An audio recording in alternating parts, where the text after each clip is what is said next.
Hi, welcome to This is a Wonderful Place to Live for the holidays. It's the most wonderful place to live. So happy holidays, or should I say Merry Christmas, because it is called Merry, Christmas after all. it is called Christmas. As we have just been told, Yes, this just in, it is called Christmas. And you can say that. you can say that. You can say According- Christmas, you know. To Matt Moore. Matt Moore said that. I thought his name was Jack.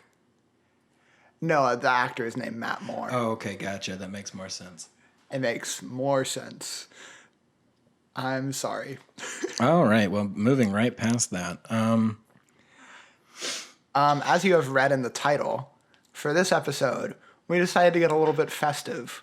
We decided, let's spread some holiday cheer in the form of a Christmas classic that everyone, I'm sure it's part of everyone's Christmas traditions. Yes, we were talking about Homeless for the Holidays, which really should be called Conservative with terrible fiscal priorities, loses his money and stays in his house over the holidays. This movie is propaganda, really. I was not expecting it to be as awful as it was, and yet so good. And I said right before we started, on every level, this movie is bad. And was I wrong? Oh, no, you were not. It truly seems like someone tried to make a movie where they knew what the right things to do were, but then they're like, what if we did the opposite? It was like a social experiment. They're like, what if we made the worst movie we possibly could?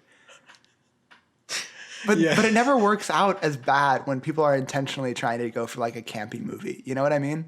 Yeah.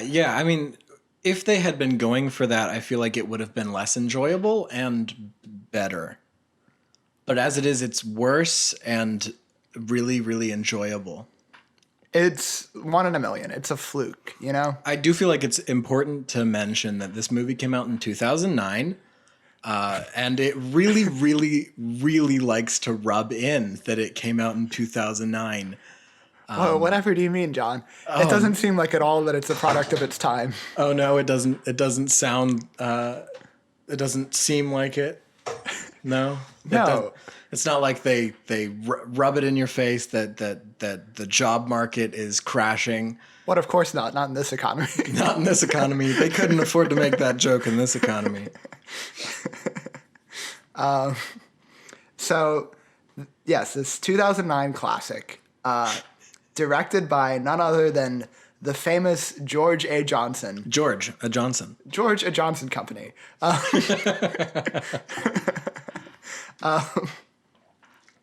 Famous for nothing else.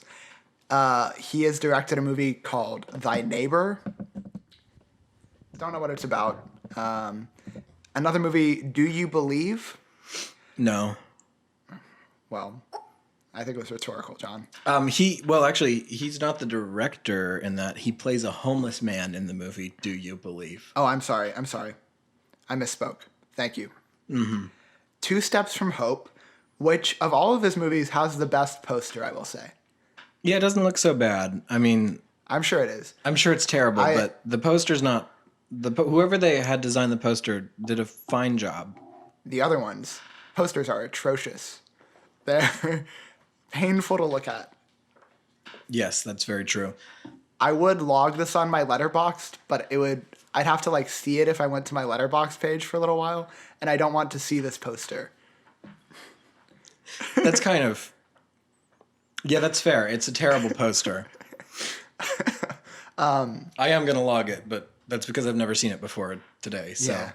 Oh, yes, this was my first time watching this movie, by the way. I have seen it 4 times now. I saw it once with my family because my mom had gotten it from the library and she said, "This looks fun." And boy, was she wrong. Well, she was right. No, she was right. That's the right word for this. It was fun. And my mother, who is, I would say, the target demographic for this movie, we were all laughing at this movie.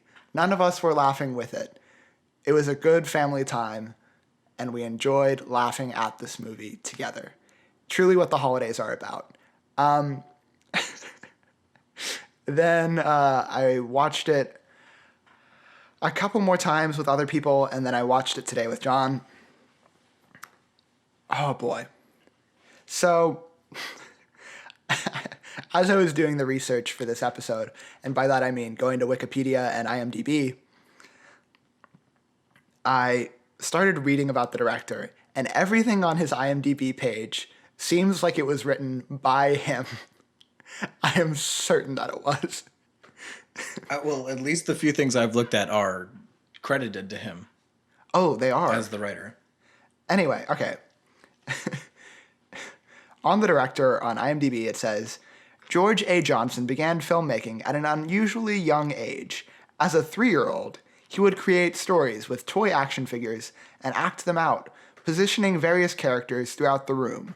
Rather than playing along, Johnson's childhood friends would often prefer to watch and see how these stories would unfold. That's just not filmmaking. No. That's just how you play with toys. He wrote this bio, yeah? Uh-huh. Yeah, he totally wrote this bio. We agree on that? Definitely. And he was like, I always knew I'd be a director. From when I was playing with those action figures, my friends, they saw it too. Yeah, everyone around me knew I was going to be a director. They were like, by the way he plays with those action figures, you can tell he's a visionary. Oh gosh, this guy sucks. Anyway. I'm sorry, his nickname is Sven? Hang on. Oh, what the fuck? You beat me to it. I wanted to bring that up. I'm sorry. His name is George A. Johnson and his nickname is Sven. What the fuck? Who? Don't know. That where did that come from? Also, he has to have given himself that nickname, right? Yeah. He was like, guys, George A. Johnson doesn't fit my vibe. Call me Sven.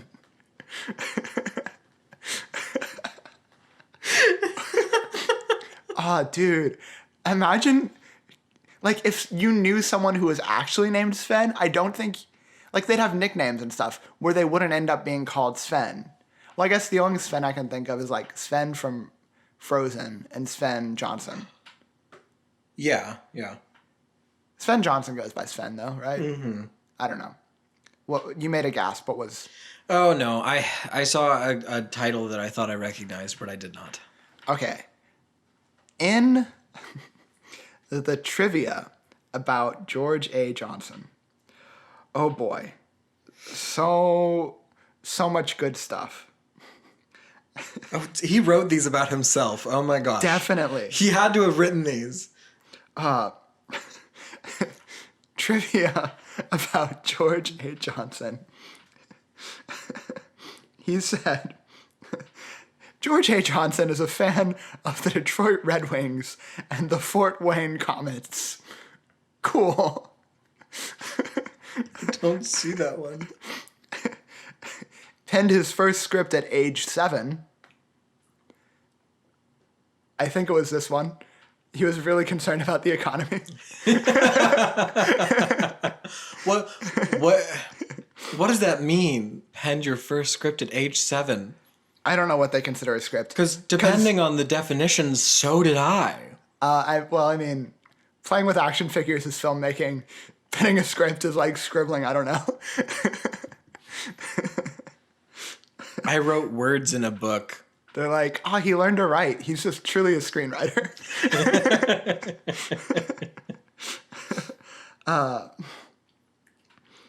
Does that make everyone who's ever made an Imagine on Tumblr a screenwriter?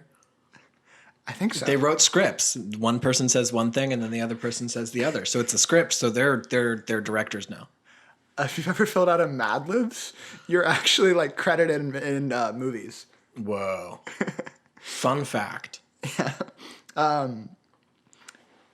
Also here, tried out for a professional hockey team, parentheses, RHI, close parentheses, in 1996, was called back for a second tryout, but was unable to attend due to a health concern. What a humble brag. What kind of trivia is that? No. I love that he wrote this, right? So he's like, listen, I was good enough. They called me back for a second tryout. They really wanted me, but I couldn't go because I had a health concern. I just have to say, the way that these trivia like things are written is exactly how the movie is written. Yeah. Like the backstory he gives every character, despite the fact that they will never come back, is exactly this style of writing.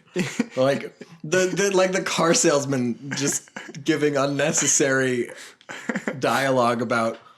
Yeah, I really screwed over that 87-year-old widow. Yeah, it's just. It's like that's the kind of unnecessary information that this is. I tried out for a hockey team once. It was for a professional hockey team, and I did get a call back, but I had a health concern, and I couldn't go. Vague health concern, unspecified. Don't ask. It was gruesome. Unimportant. Really.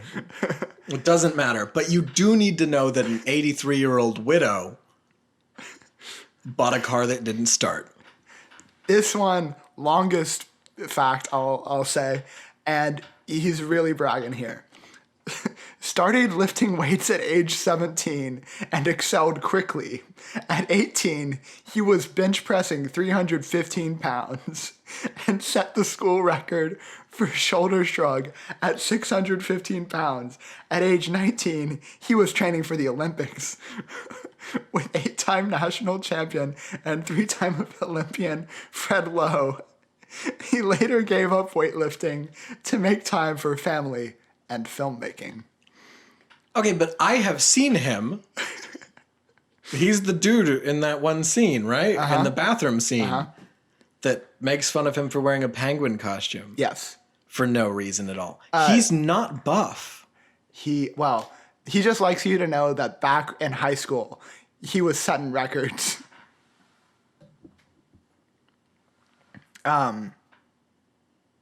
Yeah, it's very much a weird brag. He's like, guess what? In high school, I was buff. And then, as an 18-year-old, I could lift 600 pounds. Okay, who cares? I mean, seriously, what the fuck does that have to do with his filmmaking? And he has it like phrased like a little bit of a brag that he was training for the Olympics. Anyone can train for the Olympics. I could say, I'm training for the Olympics. That doesn't mean anything.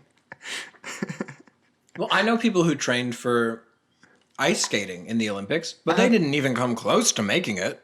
Yeah. Oh, boy. This is listed under trivia. Currently writing and scheduled to direct The Comet. Set to be released in theaters in 2007.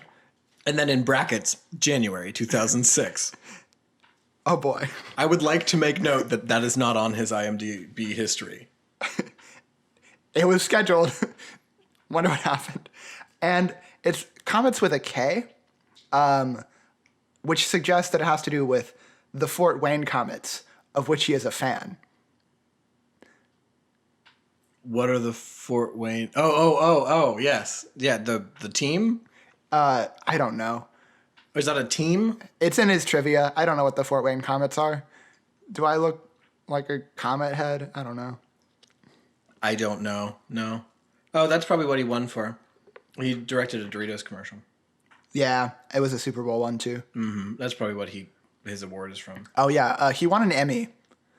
So then it's posted on like it's his profile picture on everything, like all the things that I can find on like his IMDb page, like on his like his Google result, the first one that comes up. And it makes him look much more legitimate than he actually is. It's like, oh, this guy won an Emmy.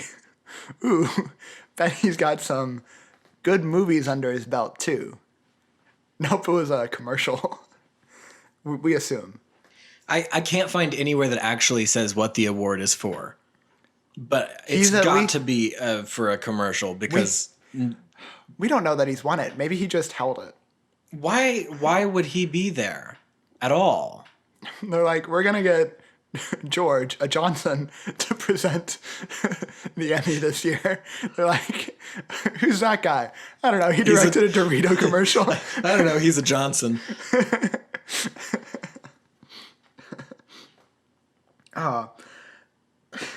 Another piece of trivia, finished writing the script for the comedy feature The Only Child in pre-production, September 2005.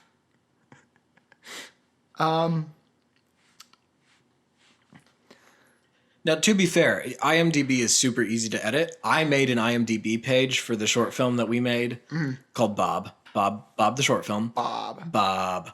And I did it just to see. I really did it just to see if it was easy to add like a film for when we make films in the future. And honestly, if we do make more films, which we will, I'm going to remove Bob because Bob's dumb as fuck. But like, we'll remove it from IMDb. I'm proud of this episode. I'm proud of Bob, but I just want to say it's really easy to edit IMDb. Yeah. So there's no doubt he wrote all of this. Let's get on to personal quotes from George A. Johnson. This is going to be too much preamble, but I feel like in this, that's a pet peeve of mine in my own speech. Never mind.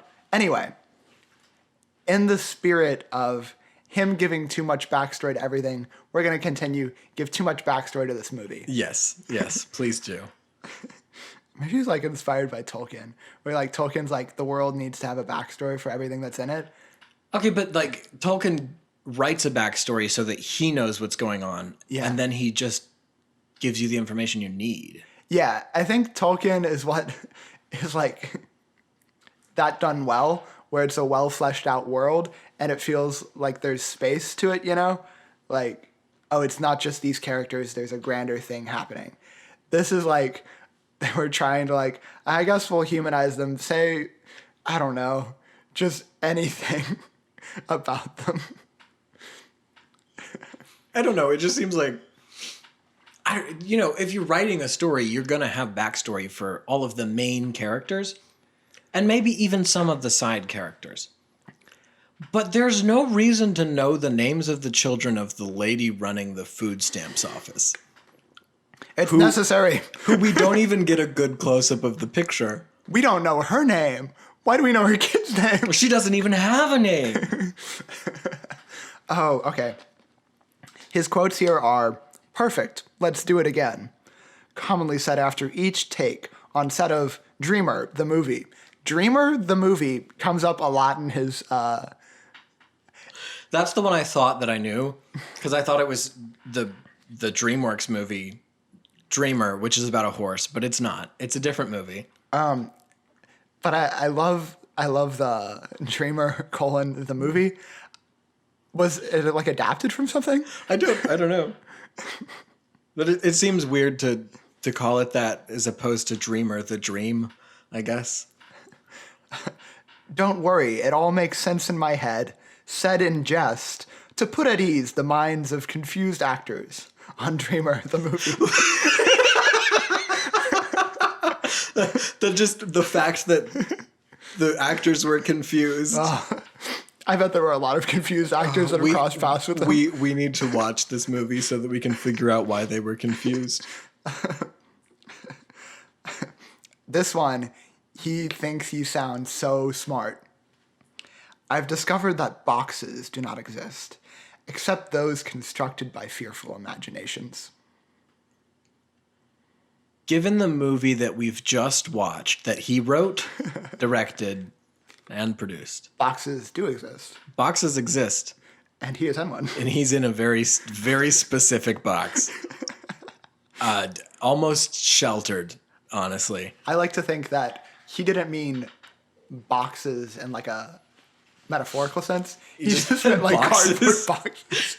He's just a conspiracy theorist who doesn't believe in boxes. Oh my gosh, boxes. You believe in boxes? Boxes don't exist. Boxes are a lie by the Obama Foundation. The Obama administration created boxes and implanted it into Americans' minds so that they would think that they exist. To keep their minds small. doesn't even make sense. But I wouldn't put it past him, honestly. Possible, in quotes, bores me. The impossible is much more exciting. These seem like bad dating profiles. Well, but the thing about these is that they're made worse by the fact that he clearly... He thinks he's pushing boundaries. He thinks he's so inspiring. And then he says that and writes a movie like the one we just watched where the people don't even do what's possible. Oh, no, they don't. They don't. They don't do anything. They're so dumb. All right. And then the final quote. I don't consider myself a genre writer. I enjoy writing in any genre that allows me to tell a good story. My first film, Dreamer, the movie, was a strange thinking movie. After Homeless for the Holidays, I moved right into a futuristic science fiction adventure. I hope I never get caught up in a single genre for too long. I prefer to keep myself guessing. I want to see all of his movies. Dreamer the movie is apparently a thinking movie, and I like a good thinking movie. Well, clearly, if the actors were confused, but he knew what was going on the whole time, it must be a mind twister. Oh, that's he what it clearly is. thinks he's Christopher Nolan. He's like, my movies, you got to think about them for a little bit. Some people might not have known that this movie, it's a Jesus movie. You got to think about it. If you blink, you might miss it. Subtle nod to Jesus H. Christ. Oh, boy. So anyway, that's a little background on the director. Seems like a cool dude, to be honest. Want to see him play with those action figures. I wonder what's going to happen. Yeah, I know, right? Such a cool guy. Just a cool guy. Real cool guy. The main actor in this movie, for anyone who hasn't seen it, I do recommend watching it before listening to I don't know. Listen to this first, then watch it. I don't care. Do whatever you want. I mean, when we get to the rating point, we'll tell you whether or not we think you should watch it. But I think probably watching it before the podcast makes a lot of sense. They don't need to, though. But you don't need to. It really doesn't matter. But if you haven't seen it, the main actor looks just like Adam Sandler. And I have a picture of him, what he looks like now. Oh my gosh. And I'm about to show it to John. And I think it should be entertaining for our listeners to hear John's reaction to this picture. He really looks like Adam Sandler. So, what the fuck? What in the... He grew a mane. He definitely doesn't look like Adam Sandler anymore. It's so strange. What? Describe to the listeners exactly what you see. So like generic white dude, but still kind of Adam Sandler face, right? But then like take some of Matthew McConaughey's hair and dye it gray. Just straight up gray. It looks like if Adam Sandler tried to become hot. Or it looks like if Adam Sandler were cast as The Witcher, which is not a good thing. It does. It's not a good thing, but it's not a bad thing either. He looks better, I would say.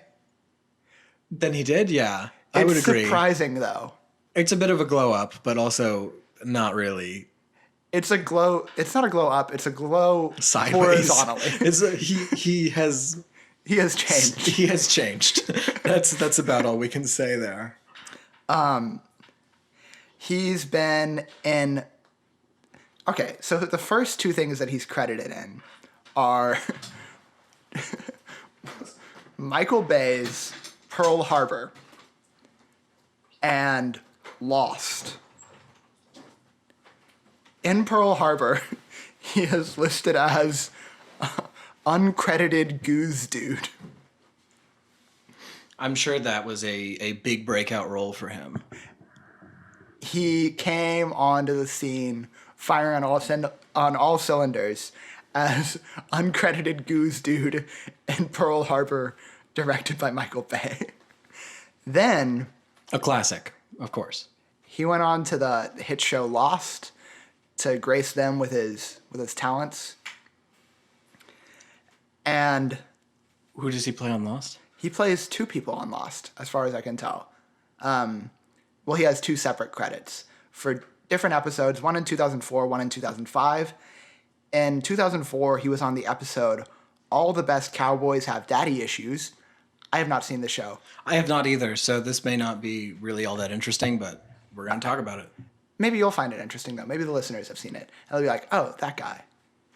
And that one, his role is husband. So, really doing well. Real good. Real Then, high-level roles. in the episode in 2005, Collision, his name is Travis. And gotta say, good casting. He looks like a Travis. He does kind of look like a Travis. So then, hot off of his streak of Pearl Harbor and Lost, this guy, he's got a career ahead of him.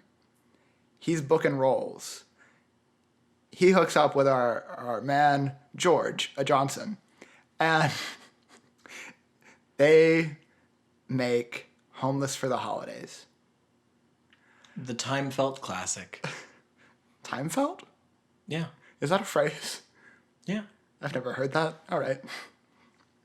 It lives in all of our hearts. It is felt by time. Time's been feeling it.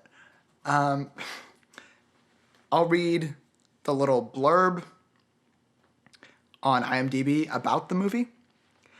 A smug executive enjoys the perfect life until he loses his job and finds himself working at a burger joint.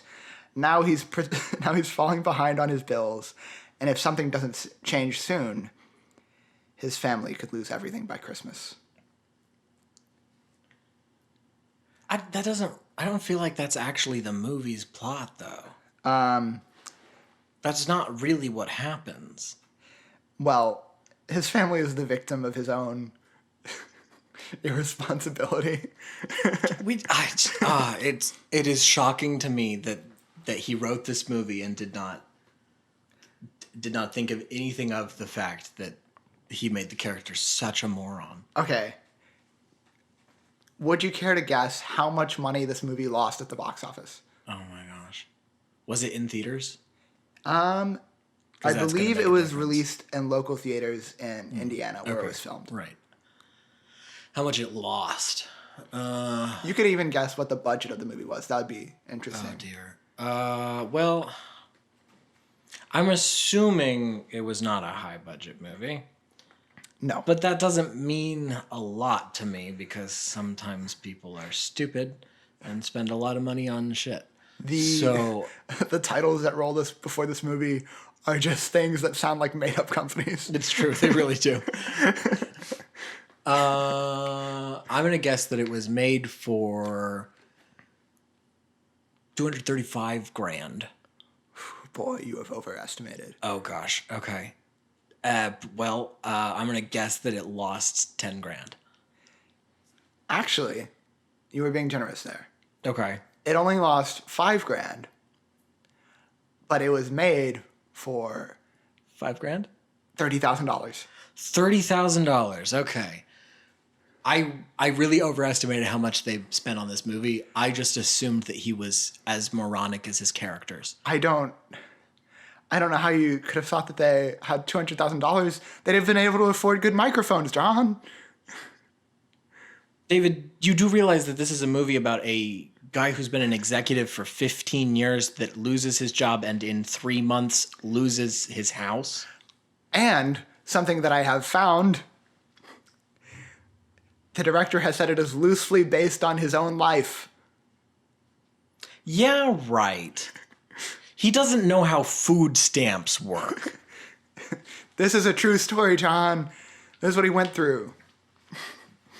I just need to... We've got to just cover the fact that This dude starts off as an asshole, okay? He's not nice. He's not nice. No one is. He's not nice to his kids. His He's kids. not nice to his Ooh, wife. His kids. We love his kids. His kids are great. Oh, that sounded Specifically weird. his son. His son is great. His son is a star. The best actor in the entire thing. One of the very first lines in the movie is the kid staring at the camera, well, just past the camera because it's off kilter from him, staring past the camera at nobody, delivering the line, "Did you know that in Wooded Hollow the unemployment rate has gone up 7%?" John, it is Wooded Falls. Sorry, I don't care because that's the dumbest name. Says the guy who Also- lived in Friendswood, which is also a terrible name. Well, I think what's so funny is throughout the movie, after he's lost his job, for reasons that we will get into that make no sense, he's like, I can't leave Wooded Falls. And you never know why. Well, and you never know, you never even know what Wooded Falls is, because for the first half of the movie, I thought it was the neighborhood. I didn't realize it was like the town. Basically, he's like, I don't want to leave the suburbs. I have to leave the suburbs? Barf. No, I don't want to leave generic town. I don't want to leave the generic town with a rundown burger joint that's definitely got some shady business going on in the back. Where all the rich people live in mansions. Where all my friends that hate me because I'm poor live.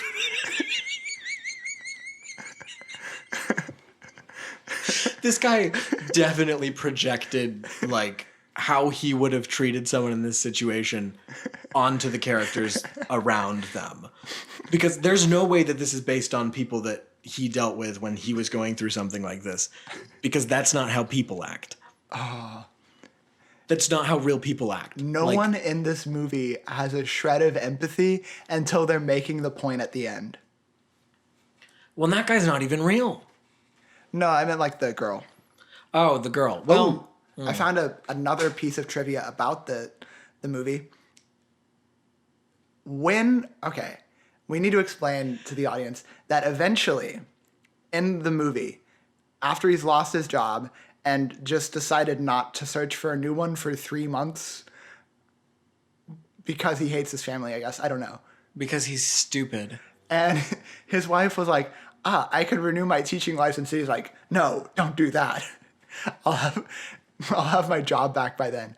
But it's like very thinly veiled. He's like, that would emasculate me if she's, Oh yeah, that never comes back up. yeah.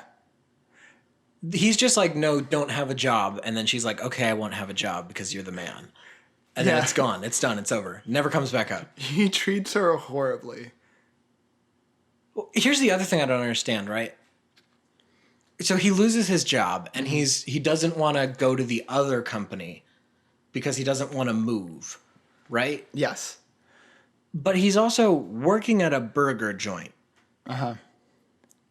If he thinks the other company is going to call him back, why would he not go to the job that is open to him, move for a brief time, and then let the other company call him and be like, no, we want you back. You can't work at this other company. Like, we'll give you a better offer. Like, counter offer him. Yeah. Instead, he listens to this rumor from this random guy. That's not how a 15-year business executive would operate. Like, that's so... Yeah, he's head of marketing, but he doesn't understand like bidding wars and stuff. Yeah, I don't get how he... Clearly he didn't, because he doesn't exist, and this is just all Mr. A. Johnson projecting his own moronic beliefs into how someone would act in this situation. Okay, I think we should get into the plot like chronologically now. Okay. Starts off with a horrible, poorly done CGI of It's not CGI. It's just fucking animated. well, So gross. it's like weirdly three-dimensional, where it's like, ooh, I don't like this. It's just like a book sitting on a table Yeah, in front of a fireplace. a fireplace that fire is so bad. And the title of the book is Jack Baker's life. They could have made it the title of the movie. It would have been better. It would have been so much better. Well, and also, even if it was like an autobiography, right? Like, nobody titles their autobiography My Life. And they're clearly going for like the old-timey Disney, like book opens, then it goes into the movie that way. You know, like the way that like the Jungle Book and Snow White and all that I did. hadn't even thought of that, but yeah, and like So Dear to My Heart and stuff. Yeah. Yeah. So it's going for that. But the thing about all of those is that those are adapted from books. So it's like we're taking you into that story. Right, yeah. But this is just loosely based on George Johnson's life. Very loosely. There is no way this is based on... All of these things happened to him. Yes, the man who was a filmmaker from the time he was 7 definitely was a marketing executive for 15 years. Emmy-winning director. We don't know that. We haven't found that anywhere. Emmy-holding director. Emmy-holding director. I wish he would like credit himself that way in his movie. He's like, I've been near an Emmy. That's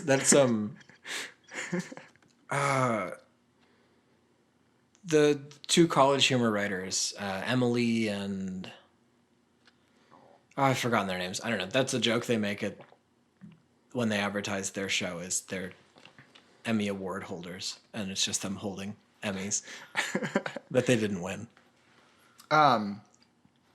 So it starts with that. There's some poorly done narration, just so much text. It's more text than the beginning of a Star Wars movie, honestly. They're just hitting you with so much really inconsequential information because I didn't read any of it. They're just saying stuff about how Jack Baker's like a self-made businessman and he has everything he wants. Then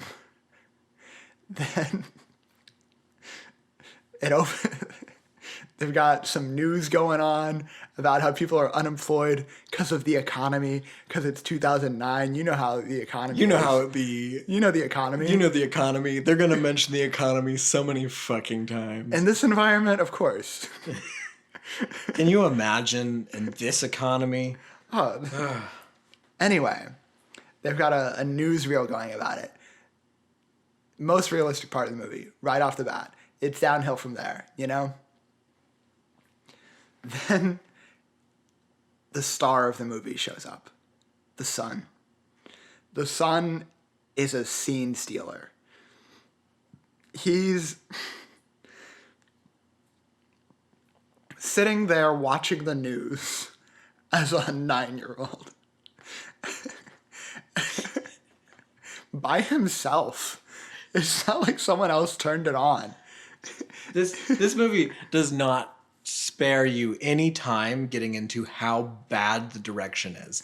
Because this kid was clearly not told anything. Like, he's not given anything to watch. There's clearly nothing happening in front of him. His eyes are dead set. It's like he was told to stare at a dot, and he pierced that dot's soul. He obliterated that dot. No, so this very, very in touch child. He's very similar to like the wise child trope, but just a little off kilter. You know what I mean? Yeah. A bit like Chloe Grace Moretz in 500 Days of Summer, where it's just like no child has ever been this way. He's watching it. His dad turns it off and says, "Watch some cartoons. Why don't you be normal?" He says that a couple times, yeah. He says to his son, "Be normal. Stop this." Good fathering right there. Quit being a freak. and then his daughter is asking him to hang out and play at home, and he's like, "Oh, I'm busy, and he's like, "Oh, it's just this couple of he says like a couple of days or like a few weeks, busy weeks or something like that. And Yeah. his son goes, more like years. He goes, read a comic book. Be normal. Again. This guy hates his son. The line, don't you have a comic book? Be normal. Oh. This is the setup for when he's a loving dad with money. He hates his kids. He doesn't want to spend time with them. His wife is introduced with an argument about him working too much, where they're just outside in the middle of a parking lot. He answers the phone. His wife is instantly disappointed because you know how wives be. You know, wives. You know how wives wife? Wives wife? You know how wives wife? No, wife's wife. The plural of wife is wives. No, it's not. No, it's a bit, John. Oh, okay. Oh, but they do mispronounce words quite frequently. In the narration too. It's not like, these characters just don't. There's so much narration, and the narrator sounds like he's giving a commercial every time. He sounds like he's about to like do a turn where he starts talking to you about some medication. Yeah. If you or a loved one has been exposed to mesothelioma, you may be entitled for compensation. That's the voice he uses for all of the narration. And you can tell that he thinks it's not like it's transparent, this movie. You know what everyone's thinking about the things that they're doing. Yeah. You can tell that this guy thinks he sounds like really like grandfatherly and like his voice is a hug or something, you know what I mean? Like, this is just a cozy Christmas movie. He's got a smug voice. Yeah, like Michael Bublé. Call back to something you weren't here for. Yes. Michael Bublé, if you're listening, we fucking hate you. Stop singing. Get a life. That segment has been Michael Bublé, leave.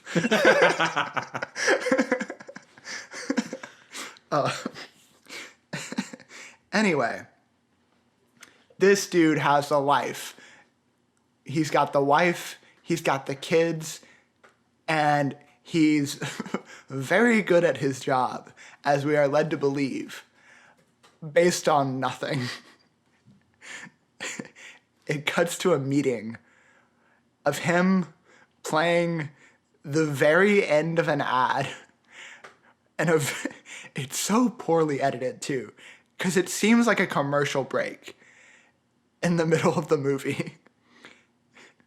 Not in like a stylistic choice where they're like, what if we made it seem like a commercial within like to the audience, but then it's actually within the context of the movie, like a gag, you know? It's just jarring. It's like, what is happening? It cuts to the commercial, then instantly cuts in a way where it's like, that can't have been the end of the commercial, but then it is. And he's saying nonsense to a boardroom. And then he ends his presentation with a question. He's like, what do we need to do on marketing? Or something like that. He said, what do we need to do to prepare for all the new sales we're going to be breaking in? And then the lady goes, I'm sold. He doesn't answer. We don't know what they need to do. They're unprepared. But the boardroom loves it. Fergie loves it. His boss's name is Mr. Ferguson. Mr. Ferguson. And they call him Fergie. Well, only Wesley calls him Fergie. That's because Wesley is in love with him. They are lovers on the down low. They are lovers. We haven't gotten to Wesley. We Wesley have not. Yet. Wesley is about to show up, and he's gonna rock some shit. He's gonna rear his head. I would like to note before we get too far. I figured out what his Emmy is for. Oh, his Emmy is for The Guess Who, Haunted, in the category Splash Video and Photography. So it's a music video. Ooh. We need to watch that music video at some point. Should we take a break, watch the music video? If I can get it to open, yes. We will take a break and watch this music video, and we will report back promptly. Anyway, Okay, we're back. we're back. Ooh, We've just watched a music video directed by Mr. Ed Johnson. for the famous band, The Guess Who. The Guess Who. Not The Who. The Guess Who. The Guess Who. If you guessed not The Who, you would be correct. They look like a Journey cover band with just some guy playing drums. Some dude. It looks like they just got like a PA on the set for the music video and were like, "Can you cover the drums?" And he was like, I would be honored. And he loved it. He had such a good time. I'm happy for him. It's very creepy. Everything's very creepy. It's very moody. They're all like kind of, like in their feelings. They think they're rock stars. Yeah, they think they're rock stars. And then the drummer's just sitting there with the biggest grin, just smacking some hot drums, just banging it out. Bum, bum, bum, bum. Very much into it. So much into it. The cinematography was better. Good for that. Yeah, pretty good. I don't know who did it. The cinematographer was not credited that I could see. Even though they rolled credits at the end of the music video. Oh, okay. Director of photography was Reed Patro. Shout out to Reed Patro. If you're listening, good job, Reed. Did better than whoever did Homeless for the Holidays. Watch it be Reed Patro. I mean, that would just be inspiring. He improved. Anyone can get better. No, he did do his other movie, Thy Neighbor. He was director of photography on Thy Neighbor. Okay. He appears to have mostly done short films and music videos and commercials. John, I've just stumbled upon something. We didn't know who the Guess Who was. They have over 1 million monthly listeners on Spotify. They're killing it. Dang. They have a song called American Woman with 73 million streams. They have another song. Not The American Woman. I don't know. I've never heard of that. The song These Eyes with 27 million streams. Because if you... American Woman is an American Woman. Hang on.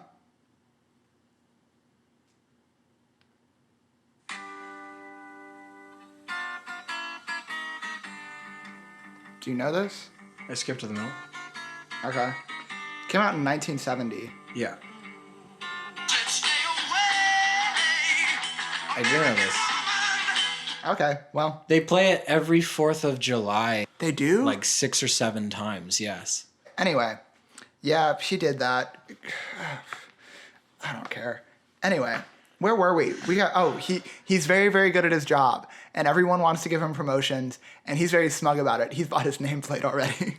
Oh yeah, I forgot about that line. They're like, we're going to make you vice president. And he's like, I know. Which, it's really funny to me that he's like, oh yeah, I already bought a nameplate for vice president. And he doesn't have any savings. And, well, okay. Just, I like to think that, what if he hadn't gotten it and he just had that nameplate for so long? What if he bought it like a long time ago too? He's like, this. He's just been carrying it in his pocket the entire, because he has it on him. He pulls it out and shows it to his manager. He's like, when are they going to ask me? I'm going to look so cool when they ask.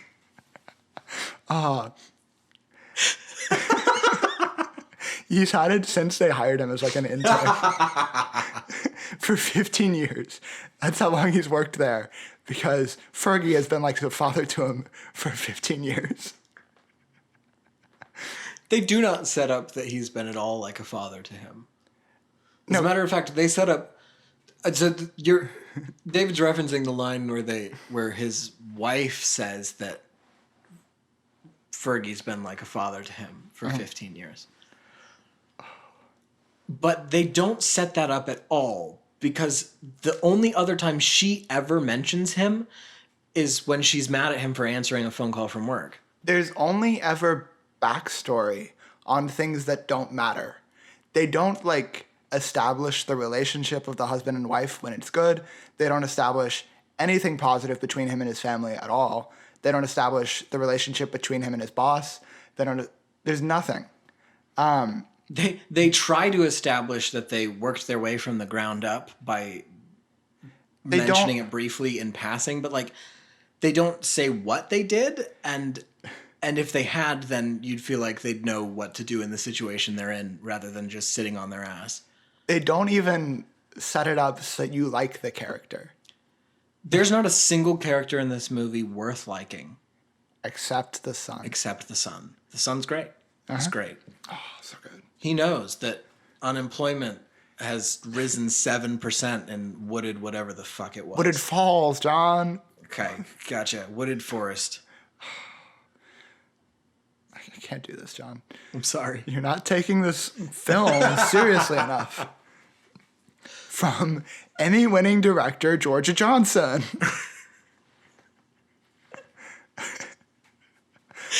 Okay, I know we really need to like get through like the actual plot, but I have to say this movie so very clearly like is towing like the conservative line of like the system is set up to keep people poor who are poor, but if they just worked harder they'd be able to get out. But then it also is about like building it from the ground. This movie is so fucking confusing. The movie, much like how the actors on the set of Dreamer, the movie felt. His movies are thinking movies, John. No, it's very weird because the movie does seem like very like hard, like capitalist, but the story isn't. It's so strange. The story should be, oh, we learned that a life like spent seeking money is unfulfilling and you need to be happy with what you have. That's the surface level story. But then they undercut themselves constantly. They're just like, oh, we have money now, and that's when the happy moments happen. And they try. They have like this moment. They're like, oh, the power's out, but we'll sing. Us and our light that comes from nowhere. Yeah, the lighting in this is abysmal. It's so bad. Everything is the audio. Oh, the audio clips so often. I know. Mm-hmm. And the ADR in that scene. Oh yeah, the ADR and it's just a scene in a bedroom, right? And it's very, very clearly ADR'd because it does not sound like a room at all. It's like, and the delivery doesn't, like, they're bad actors, right? But if in the scene it would not have been delivered the way that she delivered it, because she probably wasn't delivering it to someone acting. She was just reading a script and trying to match her vocal performance previously. So it's very, very stale. It's just very straightforward. Nothing makes sense is really the through line through this movie. I think it's best viewed as absurdist, like, nonsense. We'll get into the grocery store later. Oh gosh, the grocery store. I want to know how Mr. Johnson, I will never stop calling him that. I want to know how Mr. Johnson sees the world. Who does he think runs? What is he trying to say? How does he think that's how the world works? I'm so confused. Anyway, things happen. The main character, Jack Baker, which, you know, they were going for like the all-American name there. They're like, we want an everyman that anyone can relate to. What about we give him the most generic name that ever existed? We will name him Jack Baker. It's like knockoff Jack Reacher. Yeah, no, partway through the movie, I was like, I had a different name in my head, and then they said Jack Baker, and I was like, oh, right. Sorry. Not. And I don't remember what it was anymore, but it was like, it's just so generic. It's like he could have been named John Doe, and it would have been like... It would have made just as much sense for his character, honestly. Because he has no defining characteristics. He has zero personality. Other than sounding surprised by everything, he's just always talking like this. He almost always sounds like he's whispering. Well, that's because of the bad microphones. Oh, yeah, good point. They have an argument scene where it gets pretty heated, but they're always still talking like this. He's like, finally, for once in my life, I have a problem. And it's not within my power to solve it. That line is so dumb. It's like that thing on TikTok with what's her name, where she had a song for one day I was sad. I don't know that one. There's this girl, she wrote like a pop song, and she was getting ragged on for like saying for one day in my life I was sad. It's just like just one day. Oh, I know what song you're talking about. Yeah. Yeah. It's like, oh, really? You've got a problem for once in your life? Oh, cool, dude. Maybe if you'd made it a savings account, you idiot. I can't. Okay, we haven't even gotten to the point where he's fired yet. In the plot. We'll get there. Okay. Yeah, this dude, he goes into work after being greeted by reporters when he's getting his newspaper. It was 2009. People still read newspapers, I guess. No, not really. His son reads that newspaper. I'm sure he does. There's a picture, like in the movie, he's reading a newspaper. Oh, he was? On a couch. Right after his dad shuts off the TV and's like, watch a cartoon, you freak. He's like... He picks up a newspaper? Yeah, he's like, I'm not going to watch a cartoon. I'm going to read, like, business. I don't know. I'm going to read about the economy. It's terrible. Have you heard about it? Employment's up 7%. Yeah. Anyway, he's greeted by reporters as he's getting his newspaper, and... But he doesn't... instead of even trying to figure out what's going on, he just closes his door. He's like, not the reporters again. And then goes to work. He shows up at work and he's like, hey guys, what's going on? The thing is, he doesn't even really react to the reporters. He just kind of acts as if it's normal, which is really weird.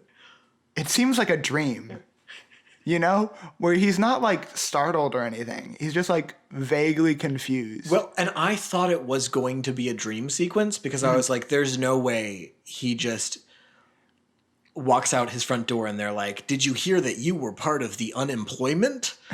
You have been unemploymented. That's what it seemed like it was going to do. And it didn't, but it was close. And also because everything that's outside looks like a dream. Yeah. Everything shot outside has this weird haze over it that looks like someone just took a lens and went and then put it on the camera. So he shows up at work and his boss is like, did you sign this? And he's like, no.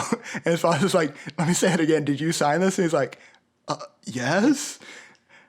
And then he's like, cool. We're firing you. Yeah, his boss does this weird thing where he's like, we're throwing you under the bus. And also we're telling you that we're throwing you under the bus. But don't let the media know, though, because we'll hire you back. Yeah, I don't understand. The boss's plan never makes sense. None of his, oh boy, diabolical plans make sense. And they are very much diabolical. But it's nice that the movie points it out to us, though. Yeah. There's a line in the movie where an actual character who is supposed to be a real person in this true story says, oh boy, a diabolical plan, and then laughs. And rubs his hands together. Yes. And they were like, this is a true story. This happened. This happened to me, a Johnson. Of all people, a Johnson. So,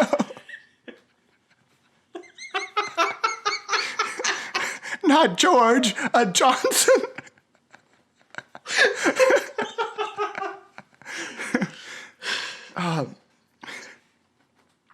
So then, the big thing that gets him fired is they're like, you are responsible for poisoning, was it like 30 something people? Because It was higher than that. It was like 200 something people. okay, they were responsible for releasing this cleaning product that in the instructions, instead of saying open in a ventilated room, do not inhale, and the warnings, like the fine print warnings, said Do now inhale. open, do now inhale. And within this story, morons read that and said, I should inhale this cleaning product now that I've opened it. 200 something morons. It was an insane amount of morons. And it was so weirdly phrased too. Who would have read that and been like, ah, yes, do now inhale.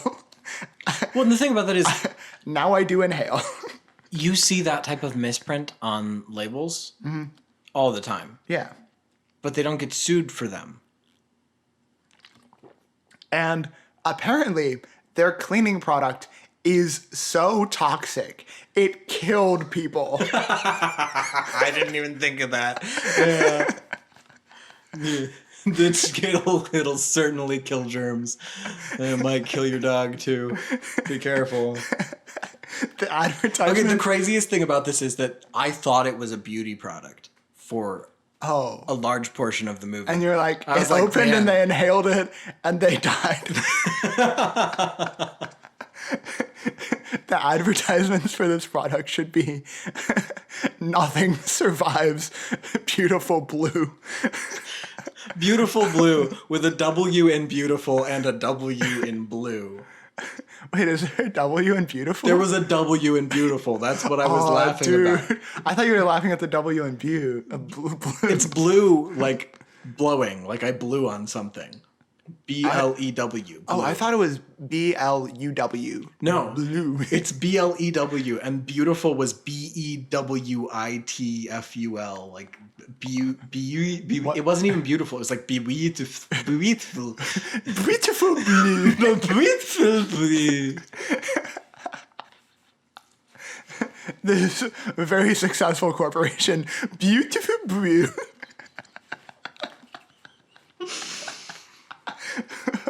Oh, we forgot about Wesley. No, Wesley, this little weasel shows up, and he's like, Mr. Fergie, please, I want to show you my ideas for our product. And instead of being like, that's pretty cool that you're like being proactive and trying to contribute to our company, Mr. Ferguson is like, you're a worm. Don't talk to me. Well, he kind of does the. I get what they were going for. Have you seen Mad Men? Have you watched Mad Men? I've seen a couple episodes. Okay. In Mad Men, you've got John Hamm as the main dude. Don Hamming Draper. it up. Don Draper. He's the main marketing executive, Yeah. and he's like the hot shot, right? And then they've got his partner, his assistant dude, who's coming up. He's the up and coming. I think his name is Peter or something.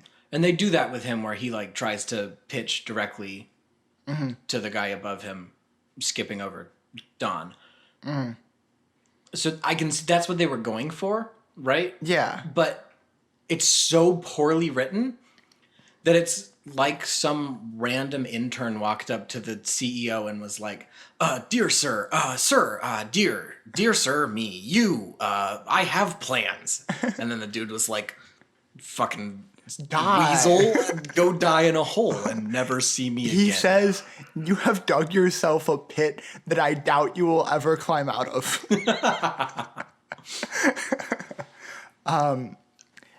So that introduces Wesley, who's a recurring character, somewhat like the bad guy comic relief, that archetype. So then, yeah, Jack's been fired. He's at home. Cuts to like a weird segment where he's just around the house doing nothing, waiting for waiting for Mr. Ferguson to call him back, like he's super into a girl or something. Like he's like, oh, she'll call me back. She really likes me. But it's like, yeah, Jack's crushing on Mr. Ferguson. And he's just laying around the house, not looking for a job or anything. And then eventually his wife is like, no, this is unacceptable. He's been lying in bed till 3 p.m. and he says he's not going to get out of bed because Mr. Ferguson's going to call him back. It's been 3 months of this. What I'm going to do is I'm going to go into the other room and very quickly come back with a glass of water. The time there didn't make sense. She returns, rips the blanket off of him, and he's like, hey, I told you Mr. Ferguson was going to call me back. And then at this point, he is very clearly wide awake. And then she throws the glass of water in his face, and ice goes everywhere. There's so much ice in there. It's mostly ice. Like, he should have gotten a black eye from that. I'm surprised he didn't go, ow, that hurt. And then they had to, like, redo it. I wonder how many times he got water thrown in his face. Oh, actually, I have seen some behind-the-scenes footage of this movie that was on the DVD that we watched it on with my family. After the credits, they have some behind-the-scenes. It might be on Amazon, too. You might want to watch that at some point. Maybe. And they have a whole like little thing of them just throwing water in his face. He doesn't go ow ever, which is surprising. But they did have to redo it a few times. That was one of their tricky shots. Matt is not surprising. I like that. Yeah, I like that. That's what they're like. We need to get another take of this. We gotta. This is essential to the quality of the movie. We need more footage of that, rather than like, dude, the camera was shaking so bad that entire take. Maybe we should redo it. Like, nah, let's film some more of ice being thrown in his face. Oh, no, you're right. It is B-U-W. B-O-U-W. But there is a W in beautiful. Oh, okay. Dear listeners, the spelling is B-E-A-W-T-I-F-U-L. Beautiful. Beautiful. Beautiful. Beautiful. And then blue is B-L-U-W. Beautiful blue. Blue.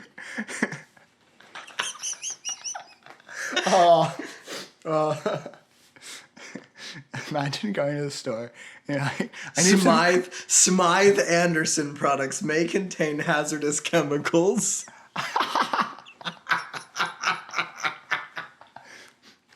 For the listeners, what John had pulled up was a still like an image from the movie in which it's like the end of the advertisement in his presentation, and apparently it's a Smythe Anderson product that may contain hazardous chemicals that can kill you. Just if you breathe in too much of it, you don't even have to like drink it. It'll just kill you. Poison control should not have let this product go out to the public. Anyway, where are we? I don't even know. There's too much bad stuff to get through. You want to bring it all up, but it's just...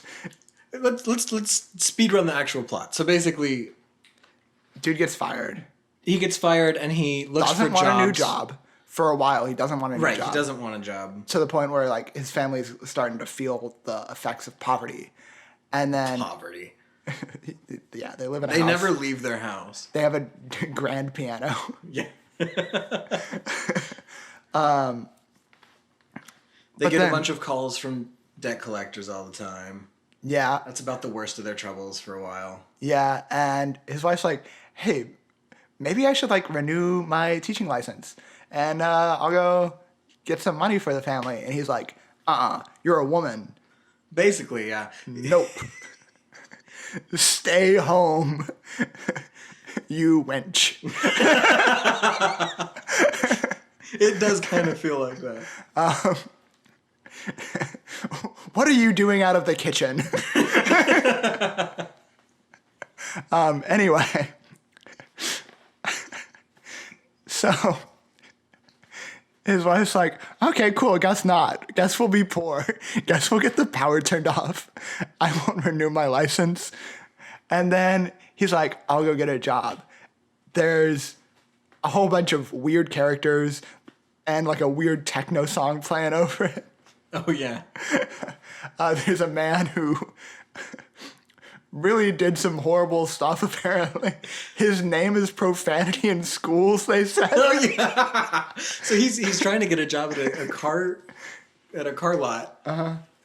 And the dude that he's interviewing with turns him down, and then he just goes on a monologue about how horrible he is and all the horrible things he's done and how his name is profanity in schools. This dude did like investigative reporting research on this car lot before applying there. And he was like, seems really shady, I'll apply. Okay, I mean, this is in his beautiful neighborhood that he does not want to leave. Wooded Falls. Wooded Falls. He's in this guy's hallway. It's just a hallway. Yeah, the scene is filmed in a hallway and they made it look like an office. It's so weird. He's got this like weird wheel that he spins. Yeah. And it's just there. It's clearly just there to make it so that you don't notice that there's not a wall behind him. There's a hallway behind him. He's chewing on a toothpick. He's like a mob boss who just has a hallway. He's got terrible makeup all over his face. Anyway, this guy's like, nah, I can't use you, as she says it. Because you poisoned all them people. All of the scenes in this movie give off the beginning of a porno vibe. Every single one. But not in that they're horny, more in that these people don't have chemistry in any sense, and no one does. No one does. Not a single person. He talks to his wife, and you're like, have they met before? They are lit, shot, acted, just exactly like what you would expect to see in like clips from a porno. Very, very awkward. Not sure why we're talking about this. It's not the point, but we're gonna get to the point. Yeah. It's all bad. It's all bad. Anyway, he can't get a job for a while until he goes to this brothel that is also a fast food restaurant.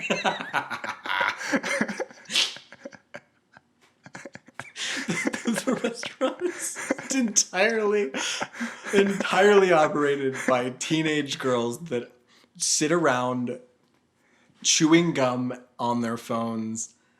And then they're like, pimp. Okay, and it sounds like I'm reading into this a lot. It's very surface level. Oh, it's very surface level.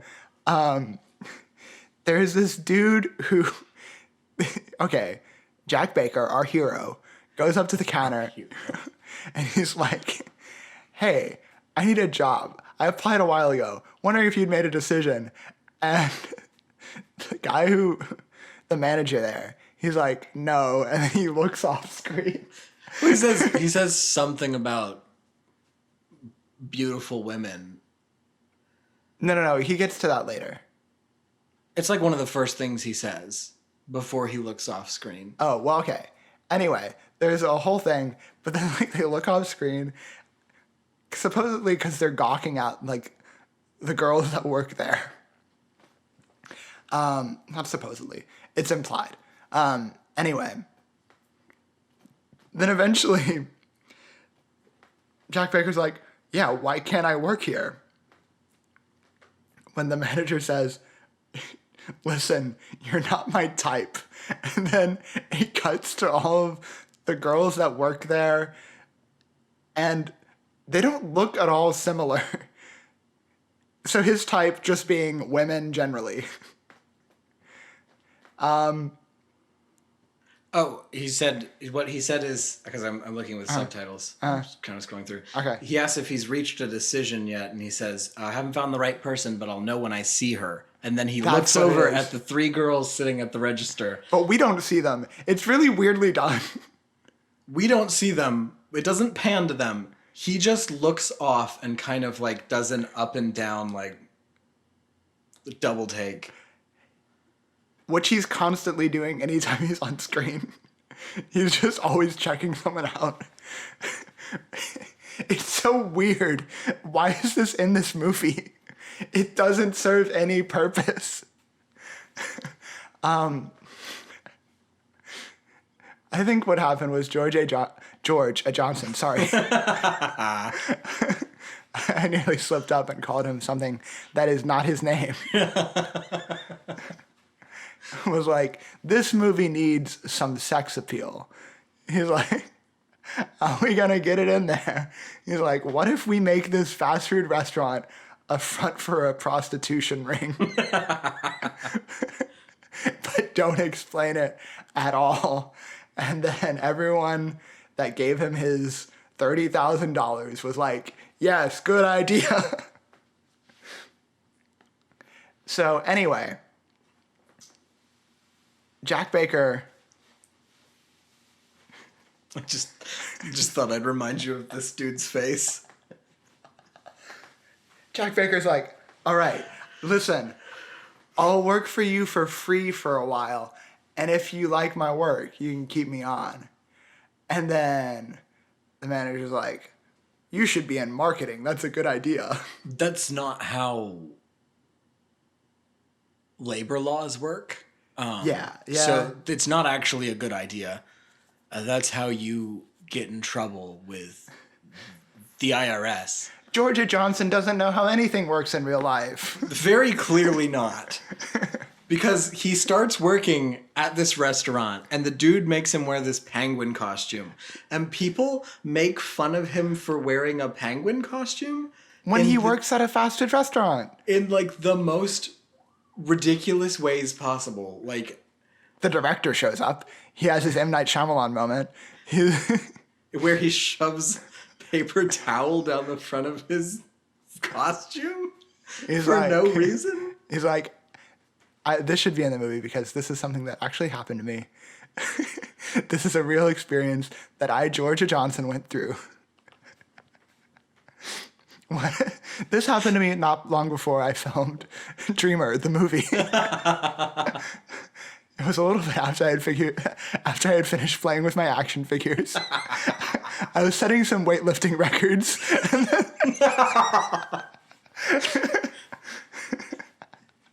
And then someone made fun of me for the penguin costume I was wearing.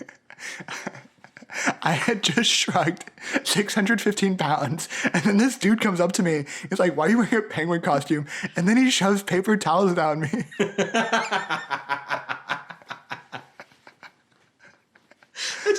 The way people interact with people in this movie is so ridiculous. Every extra is being very extra.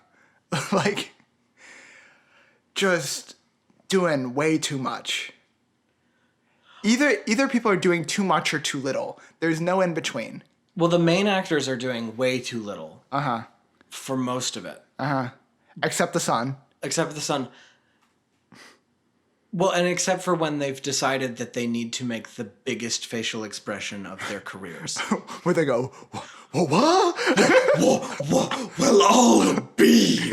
And you're like, he asked if you wanted beans. Like, it's that type of reaction. It's so ridiculous. We were talking about it as we were watching it, and we were saying that it feels like a stage production in a lot of ways. That the voice acting is very over the top, so that it can be heard in the back and everyone understands exactly what's happening. It's very enunciated. And the facial expressions are very big when they have them, which is rare, but when they have them, they're big so that everyone can see them. And the the lighting is either just like harsh room lighting that they didn't adjust at all, or some dude holding a spotlight over you. What do you think that says? All right, we're gonna cut. Manager. Oh, I didn't realize what you were doing at first because you pointed to yikes. Yeah, I was well, like, that's where his name tag was. Yeah. He's trying to be like the vampire store owner manager dude. We're about to get to him. Okay. This is going to be a long episode. Oh my gosh. Sorry, John. You're gonna have to edit it before Christmas so they can have some Christmas cheer. It's okay. Okay. We'll do it. Christmas. For you people. Merry Christmas. Because it is Christmas and there are no other holidays that are being celebrated. You can say Christmas, you know. Christmas. Christmas. This guy definitely has a Keep Christ in Christmas bumper sticker. Oh yeah, for sure. Anyway.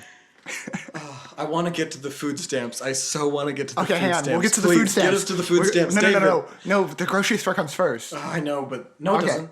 It does. Does it? No, this is after he gets his first paycheck, right, and they're 'cause it's like, after his "We're gonna paycheck. go shopping, woo, shop." Okay, there's a scene where he gets his first paycheck from the Penguin Point because like apparently they kept him on. They don't talk about that. They kept him on. They do. He says that They talk about it. the manager mentions it before that scene. He's like, Oh "Yo, yeah, you're because really good." He has Like, the vision of his dead kids, and then he powers through it all. yeah. Vision of his dead kids. Someone says the name Michelle, which is his daughter's name, and there's this weird like flash montage where it looks like he's remembering his dead children And wife. his wife as they like run into the living room, and it's like, "Daddy!" Oh, it's not even the boy's voice; it's some adult going, "Your like- dad's here, Daddy." It's like a bad version of the flashback scenes in Shutter Island. Yes, that's exactly like what it is. Oh my gosh. Or an Inception when he's remembering his kids before he gets to go out. His wife sets a top spinning, it cuts.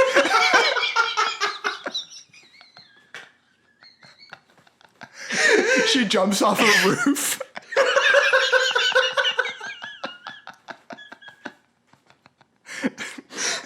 It doesn't end the movie. The rest of the movie is about his family being homeless because They're like, Mom would have got her teaching license renewed, but she got herself run over by a train.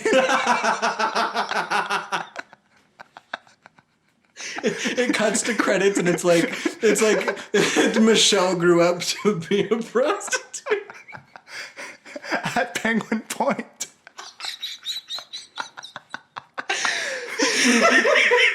Adam Sandler did Inception on Mom.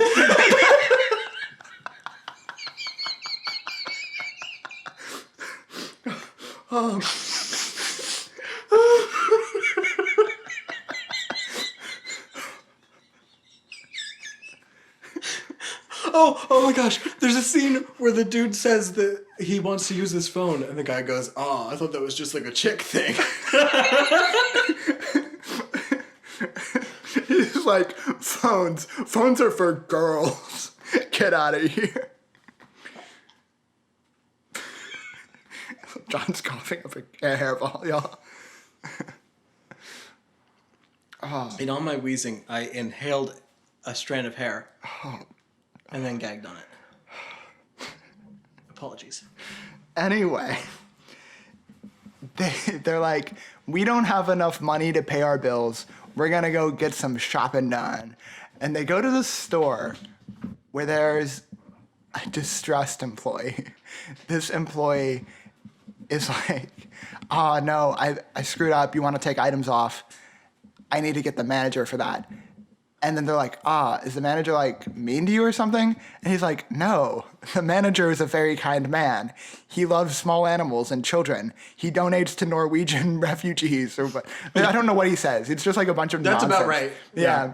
And then he writes on a postcard, the station is bugged. Yeah, he's like, "The register is bugged. I can't speak to you." And you're like, what is this scene? Why is this happening? Then the guy is getting very flustered. He's like, I can't take these items off. Now I'm going to have to call the manager over. And I've called him over 3 times today. He'll be very mad at me.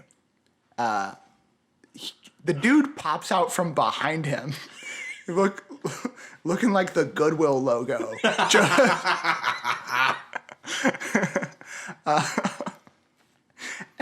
Who did I say he looked like? You said Neil Patrick Harris. Yeah, but like But specifically... Neil Patrick Harris is more attractive. Yes, but specifically Neil Patrick Harris dressed as Count Olaf. Yeah. He is very Count Olaf. I said pirate. John said vampire. He's kind of vampire-ish. He's in between pirate and vampire. Mm-hmm. The main thing is he's doing too much. Vampirate. Yeah, a vampirate, as people are. Is he doing too much, or are the rest of them not doing enough?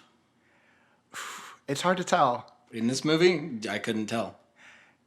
He reminds me a little bit of Smeagol somehow. Yeah, that's true. His eyes are weird. Yeah, that's the thing.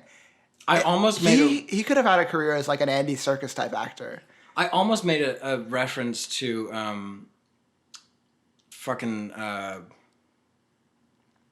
what is his name? We talked about how the joke where he looks weird in Fargo. Oh, Steve Buscemi. Steve Buscemi. He doesn't look like Steve Buscemi, but part of like the way he looked reminded me of Steve Buscemi in that it's just kind of weird. A little off. unsettling, yeah. Yeah. Anyway, this dude shows up and he's just all over the place doing who knows what. You don't know what his goal was with this part, but he's doing what he intended to do. You have to assume, right? This was this guy's goal. He was like, I'm going to steal the show. There he is. Big old fucking eyeballs. Oh, man. The entire time. His hair is slicked back. Slicked back. Oh, gosh.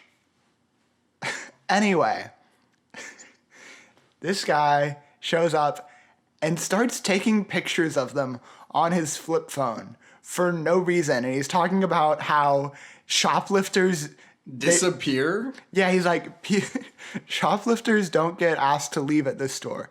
They disappear. This guy is admitting to killing people. Okay, but then the thing is, it doesn't make any sense because they're not shoplifting. They aren't. They're taking items off their order that will then go back to shelves. And this guy bans them from his store. And the lady behind them isn't like, this is pretty weird that this is happening. She's just indignant. She's like, ugh, seriously, you're holding up the line. Not again. The vampire pirate manager has banned them. Mr. Manager Man is going to have to kill another guy, but it's going to take too long. I've got things to do. My ice cream's melting.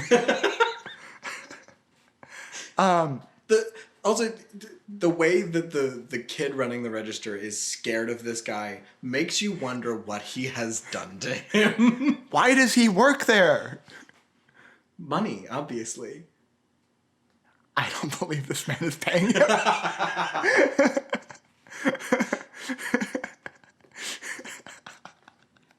Oh no. Every business in this town is an underground crime ring. The car dealership, definitely some mafia stuff going on there. He's fighting turf wars over his hallway. What? Oh gosh. Why does he want to stay in this corrupt town? In this terrible town. So bad. He's like, I gotta stay here. This is where beautiful Boo is.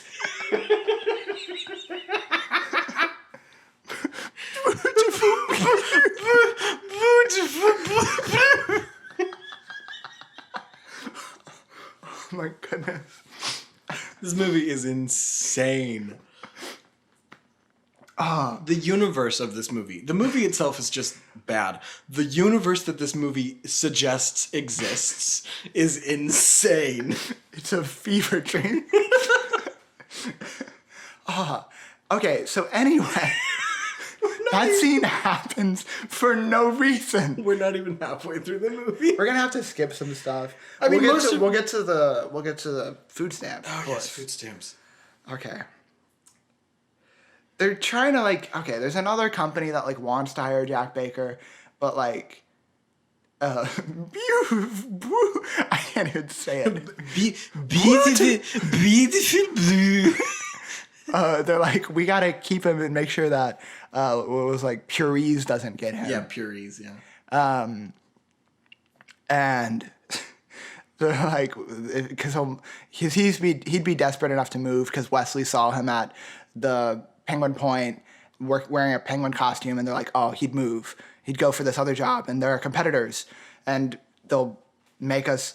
He said, if they get their hands on Jack Baker, we'll be flipping burger patties, is the way he phrases it. Yes.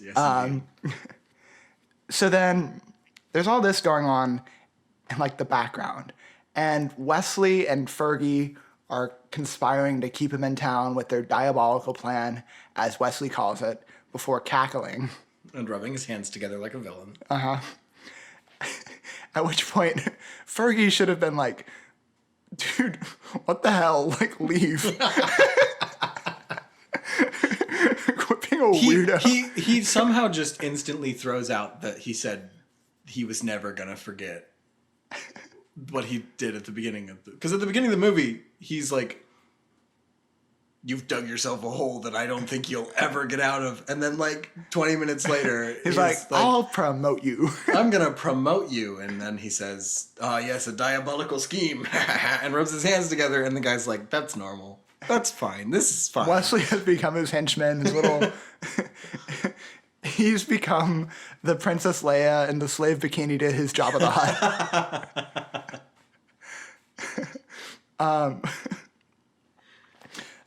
Anyway, where are we? Let's get to the food stamps. Food stamps. The wife is like, best scene. I think we should sign up for food stamps. And he goes, legit, his line is, what?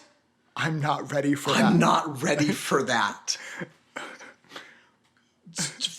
First of all, yes, you are. You should have been ready the moment that you didn't have savings. You can't afford food. You got banned from the grocery store. Instead of canceling their cable subscription, selling their grand piano, they let their cable go until they get cut off and get sent to a collection agency. They let their electricity go until they get cut off. Their car gets repossessed. Their car gets repossessed. Yeah. Okay, so then eventually she goes, even though he said not to, and she signs up for food stamps, and she's like, oh, thank you so much. Her one moment of, like... Her one moment of doing anything on her own without just listening to his advice. And affecting the plot at all. Yeah. Oh, we skipped the scene where he's like, you can't talk to me that way. Okay. Well, that's like really early on. Yeah. She's like, you need to get a job. And he's like, how dare you? You can't speak to me that way, woman. She basically is like, you got to stop moping and actually get a job to pay for us to live because your children need food. And he's like, get in the kitchen, woman. Fuck you. And he whispers it because their microphones are bad. Well, I thought it was because they didn't want their neighbors to know that they were poor. Well, no, that's in movie the reason, but on set the reason. I would like to believe that in the movie the reason is that the mics might clip. Like these microphones that have been following us around might clip. It's like The Office. They know that they're in it. That's why their son was looking at the camera. He's doing the gym moment.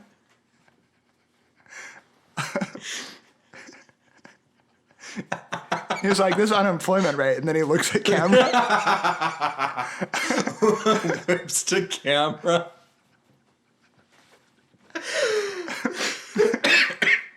Oh, okay. Anyway, she's getting food stamps now because she's finally affecting the plot at all. Yes. And then they use them to go get lobster at a restaurant. Their daughter, who's like 7, is eating lobster. I don't know any 7-year-old that would be like, I'll have the lobster, please. Yeah, it's very weird. You could have given her chicken nuggets and like saved money, which you very desperately need. Anyway. But when so they get the food stamps. They're on food stamps for a little while. Then eventually they go back So like, we need more food stamps, right? She's like, oh, so we thought we were on food stamps because you said we were, but we haven't received the money yet. Yeah, yeah. Which is not how food stamps work. You don't receive money. You receive you get a food card. stamps. And she's like, oh, so yes, there's a problem. Do you have more than one car? Oh, this was after. Oh, are those your kids in that picture? Yeah, those are my kids. Oh, yeah, that's right. It starts with, oh, those are your kids? Oh, yeah, that's so-and-so and so-and-so and the twins so-and-so. Oh, they're beautiful. We're going to name these characters that are never on screen, but not me, a recurring character. The recurring food stamps lady has no name, but her children do. So then she's like, do you have 2 cars? And she's like, well, no, because they repossessed my husband's car. She's like, but you have another one. She's like, yep. And they're like, and you own it? And she's like, oh, thank God. It's the one thing they can't take away from us. And she's like, well, He talks about it the way people talk about hope. I know, right? Where they like wax poetical about like they can take our land, but they can't take our hope. They can take our house, but they can't take our Dodge Caravan. 2009 Dodge Caravan. This Honda Odyssey is in my heart.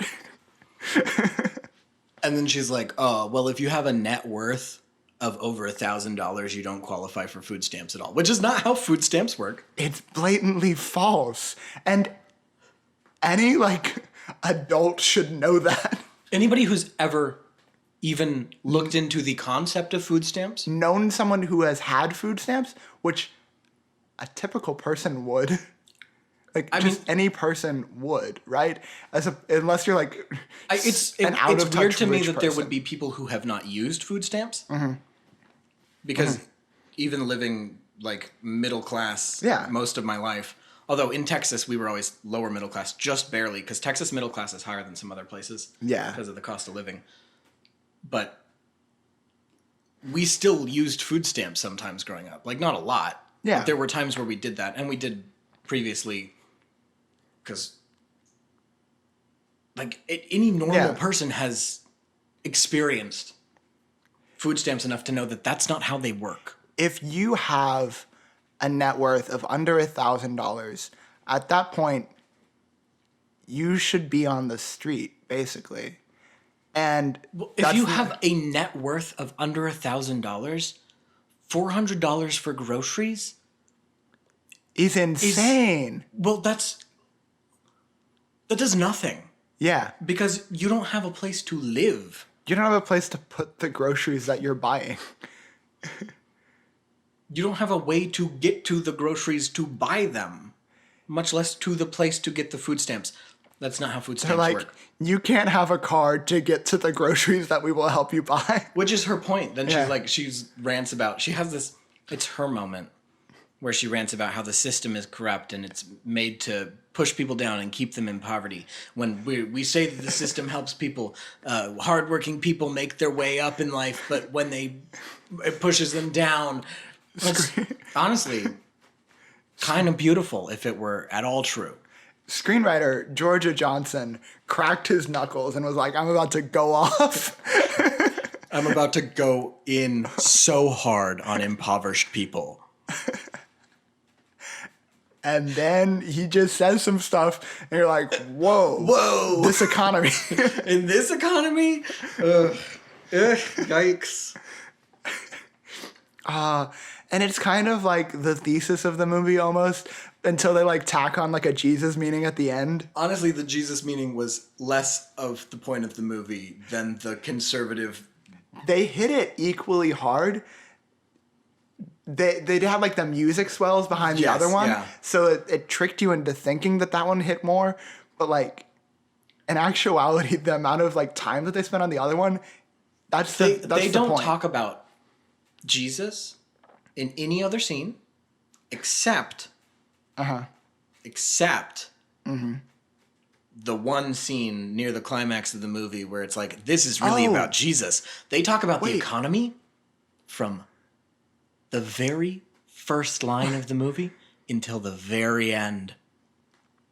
You're right. This is a movie about the economy. It's a movie about the economy, specifically Obama's economy. Thanks, Obama. It's a thinking movie. It's a thinking movie. You think it's a Jesus movie. It's actually an economy movie. I'm just staring at We skipped the part where they got cursed. They got cursed by Santa Claus or an angel or some guy. Oh yeah. Well, that's like at the very beginning of the movie where he gives coins to Santa Claus outside of a grocery store. But he gives him like some dimes and pennies and stuff, and he's like, "I'm gonna keep that quarter." Yeah, he Need specifically that. is like, "Ooh, quarter, I need that." So then, what Santa Claus says though is, any gift, however small, is good. That's his point. He's saying, "Oh, thank you for giving even just a little bit." And then he's like, "May your life be forever changed." It's so weird because the guy's saying, "Oh, thank you for giving even just a little bit." That means something. That like you've taken the time to even Right, yeah. give something so small, even if you didn't like give the quarter. Thank you. It's like the parable, right? But then, and then he curses this guy. And he's like, "You're gonna poison people. You're gonna kill them." It's very contradictory the way he says it, and then what happens afterwards is like, "Oh, you're punishing this guy for doing something that you said was a good thing." Yeah, he says, "Thank you for your generosity. Even the smallest of gift can go a long way. Yeah. May your life be ever changed." And he says the "may your life be ever changed" in like a weird, like, "may your life be ever changed." At that point, once you've given it to him, you're like, "All right, dude, chill out. What is happening?" Nobody stands around the Santa guy that long after giving change, especially if they were only giving him money to get him to shut up, which is what they were doing. Yeah. Like, he would have walked off before he could have heard him say that. So, like, Yeah, the guy's walking away is like, "Any gift." "May your life be forever changed." Just as they're walking off in the distance. Jack Baker's like getting in his car. He's like, "What?" Is he still talking to me? What the fuck? Except for that they won't curse. They do not curse. Merry freaking Christmas. Yeah. And the mom has a line that is very, she doesn't say frickin'. She says freaking. Stinkin'. Stinkin'. She says stinkin'. Ah, Merry stinkin' Christmas. it's so weird because you know what George Johnson was thinking. You know what? He had like a Samuel L. Jackson type line in his head. He thought this'll get him. He's like, "This will be like the wow moment." They'll be like, "Ooh, That Chills. hits different. yeah." This should be hitting different, but without the shit. Because we don't curse in this house. This stink be hitting different. This thing be hitting different. Anyway, it just spirals. They get more and more like.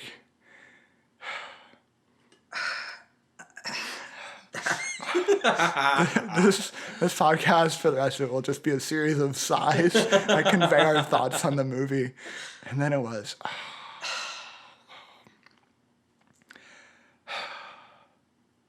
But then, so they get their electricity shut off.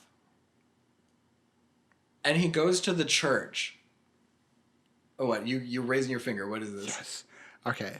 So eventually, they go to the church, right? Yeah. Then a little girl. This is later. That's later. Okay. But I need to bring it up now because it's on my mind and I'll Okay. forget. A little girl comes up and is like, "I made and sold crack cocaine.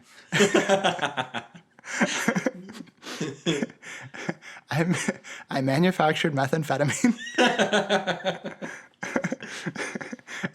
I started an opium den." I sold my body on the streets. Nope, cut. Too far. She worked at the Penguin place. No. Sorry, I apologize. Anyway, John, children can peddle drugs, but they can't go to Penguin Point. Okay. Anyway, Yes, that's where children go to die. It's like Like Pleasure his Island children. and Pinocchio. It's where they turn them into donkeys and they sell them. No, so she says that She made a bunch of Christmas cards so that their family could have a nice Christmas because everyone knows that they're poor and their friends hate them for being poor. we didn't talk about his gay friends. His gay friends hate him for being poor. His gay friends hate him for being poor. They aren't. We know that, but they were Yeah. sitting next to each other at the table, and They aren't his wives don't say anything. They're his friends' wives. No, one of them says, "We're leaving." Yeah, his friends' wives don't say anything until they hear that they have a delinquent account on their answering machine, and then the wife just stands up and goes, "We're leaving now." What's it called when there's a gay guy who has a straight girl who hangs out with him to like be his girlfriend, so that to like deflect, like a beard, but like for Yeah, I don't remember the term, but I know what you're talking about. Yeah. both of their wives are that for them.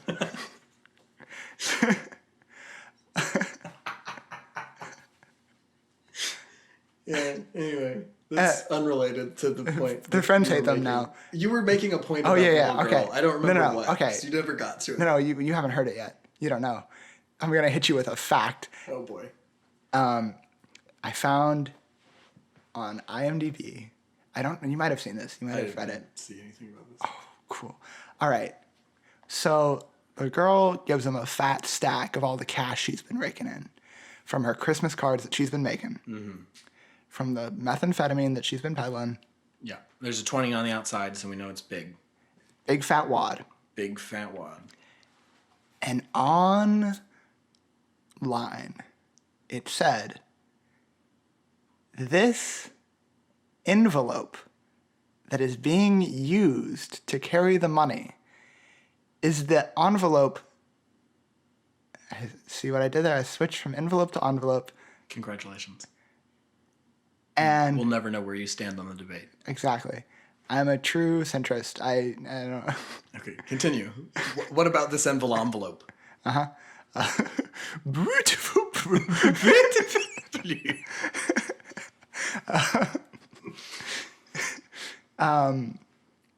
That envelope is the same envelope that was used when George, a Johnson, was given money in real life so that his family could have a nice Christmas when he was going through all of these real things that actually happened. And it says on the envelope for the Johnson family. Interesting. And it was a little Easter egg that he put in there because George, a Johnson, is a thinking man, as we all know. Yes. Him and his action figures. I thought maybe that it said how much money it was supposed to be. No. This is just so that everyone knows it's real. He put that online so that everyone knew how real this movie was. How it's from the real things that actually happened. The real things that actually happened to him. George, a Johnson. George, a Johnson company. It's the same joke. I'm just going to make it over and over. I know, but it's funny to me, and it will always be funny to me. Just like beautiful blue, beautiful blue.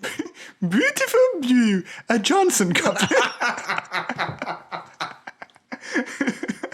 A Smythe Anderson company. Which may contain hazardous chemicals. Open, do now inhale.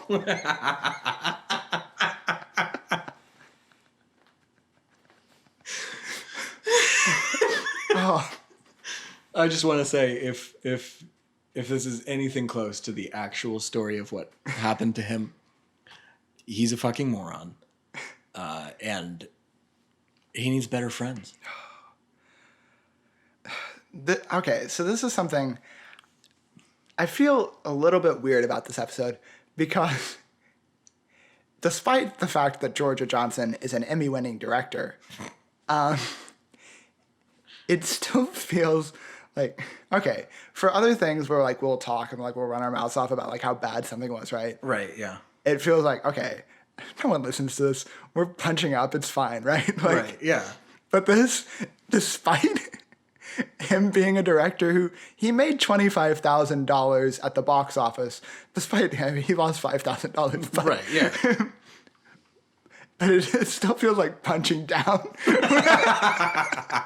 We're just beating up Georgia Johnson. Even though we know he would beat us up because he lifts so much weight. He's so buff. And he's a hockey player. He tried out for hockey. They called him back.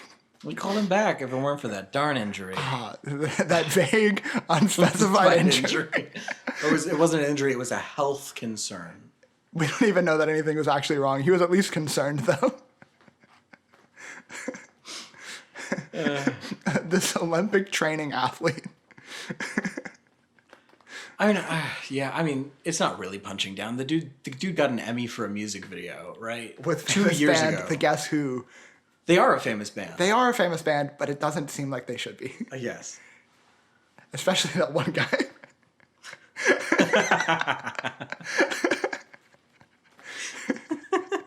You look up his name. What is the drummer for the Guess Who? It's like how the Monkees were made to be a band that rivaled Gary Peterson. Gary Peterson. It's like how the Monkees were made to be a band that rivaled the Beatles, right? Mm-hmm. They were just like ripping off their style and everything. And like they made some hits and stuff. It's the Guess Who is just ripping off the Who in name, and then everyone else and everything else about everyone else and everything else. I don't know. I don't listen to the Guess Who. I'm just blowing smoke. I don't know. I only know the one song, and it's because they play it at the 4th of July every year. American Woman. American Woman. Okay. Anyway, he gets this money from this kid, right? And they have a nice little Christmas. They buy some gifts, and then the son, whose name I do not know. He is just the son. Is he named? I think he is, yeah. Is it Adam? I believe it is, yes. Adam Baker. Is that someone of note? Is there someone named Adam Baker? I don't know. Maybe it's just generic enough. Anyone named Baker? There's Troy Baker. Maybe that's something. I don't know. I don't see anybody named Adam Baker. Well, there's an author named Adam Baker. I don't know that author. Anyway. Me neither. Gosh, we've been talking for so long. I know. Is anyone still listening to this episode? Man, I don't know. We were like professionalism. We're gonna do a thing now, and this shouldn't have been episode 2 of the new episodes. This is off the rails. Okay. So then, like, Santa Claus, who is also just a dude who goes to their church, and maybe an angel, we don't know, shows up, and he starts talking to Jack Baker about the money that he received from that girl. And then he's like, Jack Baker's like, I realize that I'm a failure because that girl gave a greater gift than any gift that I have given into my life accumulated. Which is, okay, so the wad of 20, it's got a 20 on the outside, but we don't know what's on the inside of this wad. It's all ones. It's all ones. It's gotta be, right? They couldn't spend their budget on money. So like, and the wad isn't that thick, right? If it was all ones and a 20 on the outside. And it's folded too. It's folded in half. Yeah. If it was all ones and 20 and with 20 on the outside, it is at max $40. Yeah. There's no more than 20 ones in there. And you have to think, okay, so this girl's selling her cards, right? They're going to be going for cheap because they're cards. And they're homemade cards too. So the 20 would be like a random fluke. Someone's like, I'm going to give a lot more because I want to help these people out. Most of it's going to be like change, like spare change, right? Just like ones and fives. So it's not a whole lot. And he's saying it is the greater than the sum of all the gifts he has ever given added up. And you've seen some of the gifts that he's been given to his kids at the beginning of the movie. Yeah. And you're like, there's no way that's true. There's like a montage of like motorized vehicles and like... Oh, the narrator has like a subtle burn where he's like, Jack Baker won't tell you this, but he wants to be the best at everything. Oh, yeah. That's why he makes his Christmas lights so nice. Oh, we skipped the scene of them playing outside in the styrofoam. Oh yeah, the styrofoam. They tried to make snow, and it's very clearly styrofoam. They filmed the movie in summer, and they were trying to make it look like winter outside, and it led to weird effects. So weird.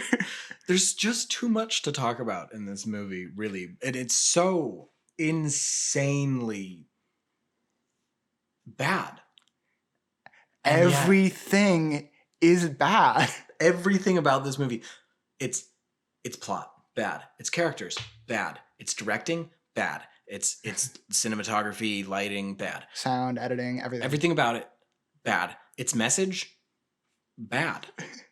I'm not behind it. The message is muddled. I don't know what the message of this movie is. Well, that's kind of what I mean by bad. Like the message is it's twisted.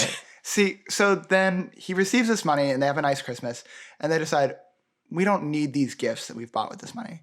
We're going to give them to other people. And we're going to leave our house and we're going to live out in the tents. I don't know what that was. Because it seems like that they're was like, supposed we're homeless, to be like a homeless commune, I think. but it doesn't look like it. It looks like a bunch of people camping in a park. The idea, I think, was that that's like the homeless ministry that the church runs, was like people living in tents out in the park. Okay. Anyway, well, they're living out there. I don't know. My dad used to make jokes that he was going to live in tents if he ever lost his job, and he meant it. So someone would do that, and it was my dad. My dad would do that. Well, this is a true story, and lots of people do that. I'm sure.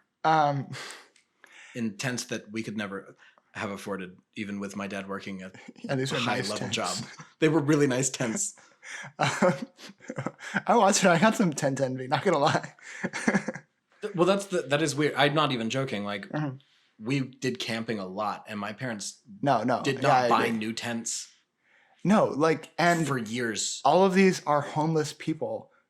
I guess they're given by the church or something. I don't know. The church said they made $72.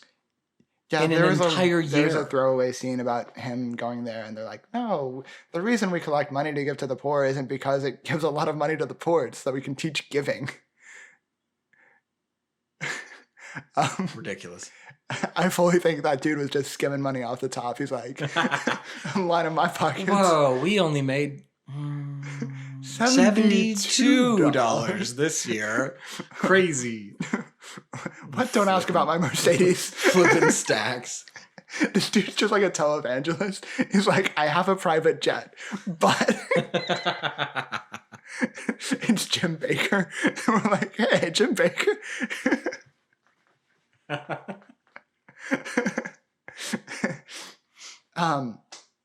Anyway, towards the end of the movie, they're living in this homeless commune, and it seems like idyllic and nice, you know? You're like, oh, the point of the movie is that the American dream of chasing money and achieving success that way is flawed, and you need to find happiness where you are, no matter where it is. Right, yeah. It seems like it's going to be a nice ending that's like they found happiness with what they had. We skipped the Jesus ending as well. We'll get back to the Jesus ending. We'll get back it's to not Jesus. as important as the capitalism. We'll find our way to God. Anyway. Because Jesus really was about building himself up from the ground up and becoming a great capitalist warrior. Anyway, continue. Jesus, famous fan of money. Anyway, you were saying they're in this like nice community and they're learning a great valuable life lesson. Then this businessman from Purees shows up. The first not white person in the entire movie. They finally got someone of color in the movie, and they're like, we're gonna track him down in his campsite. We're gonna find his tent, and we're gonna get him to be a marketing executive for Purees. Purees found him after all these years. They got him. Fergie's gonna go out of business. Beautiful Groot. It's gonna go under. Okay, but not a Johnson company. It is before his children grow up, because we see his children grow up after this. But it's been a while. It has been a while. So they're there, and then he's like, He looks more like Adam Sandler than he has the entire he's a movie. little in this one scruffy. He's scene. got the cargo shorts. Yeah. And then it's like, even if you lose your job, if you're good enough at marketing, I guess, then you can get your capitalist dreams fulfilled. You can chase the shiny dream of American consumerism. Well, I don't that understand. He had questioned. I don't understand when he realized he was going to be homeless and they like moved out. Why did he never go back to them in the first place? Because he already knew they wanted him. Yep. Doesn't make sense. I like that we skipped the part where the narrator says, this was the first time in George's life. I mean, in Jack's life. I get him confused with the actual director. With the director because, Jack is a stand-in for the... Yeah. And he's like, this was the first time in Jack's life that he had ever questioned chasing the shiny dream of American consumerism. Oh, yeah, he says that. He says that. As they're leaving their house. That's right before the girl gives him the money. Oh, is it? Okay. Yeah, it's in the hallway of the church. He's looking around at people smiling, and he's like, oh, you're right. Yeah. He's like, life's not so bad even without money. And then he's like, this is the first time that he'd ever thought of anything other than and consumerism. Then he gets money. The North American consumerism. And then he gets money and goes straight back to being a dick. And he's like, I'm going to buy presents. And then, he lives in this homeless commune. They give him a job. It's like, so even if you're homeless for a little while, you can still get the American dream. It never dies. And then they make the lesson like his kids volunteer at like soup kitchens, I guess. I think the thing is that they're like, oh, because we were poor for a little bit, now we have basic human empathy. Well, and then they don't live in the suburbs anymore. They live in the city. Like that's kind of the thing. He had to relocate for his job, but they're like happy in the city. Oh, they also have that like thing where they like get scared of the homeless dude in the city. They get scared of him, then they give him half of their money. And the dude's like way too happy about it. Like I've never seen a homeless man be like that. It was $20, and he's like, bless you and your family. Bless your children. He hobbles off and does like a heel click. The alley goblin. He flies away like Peter Pan. He's like, wee! $20. Thank you, good sir. $20. This will buy me a hat. Could I have some gloves? Oh, yeah, the gloves.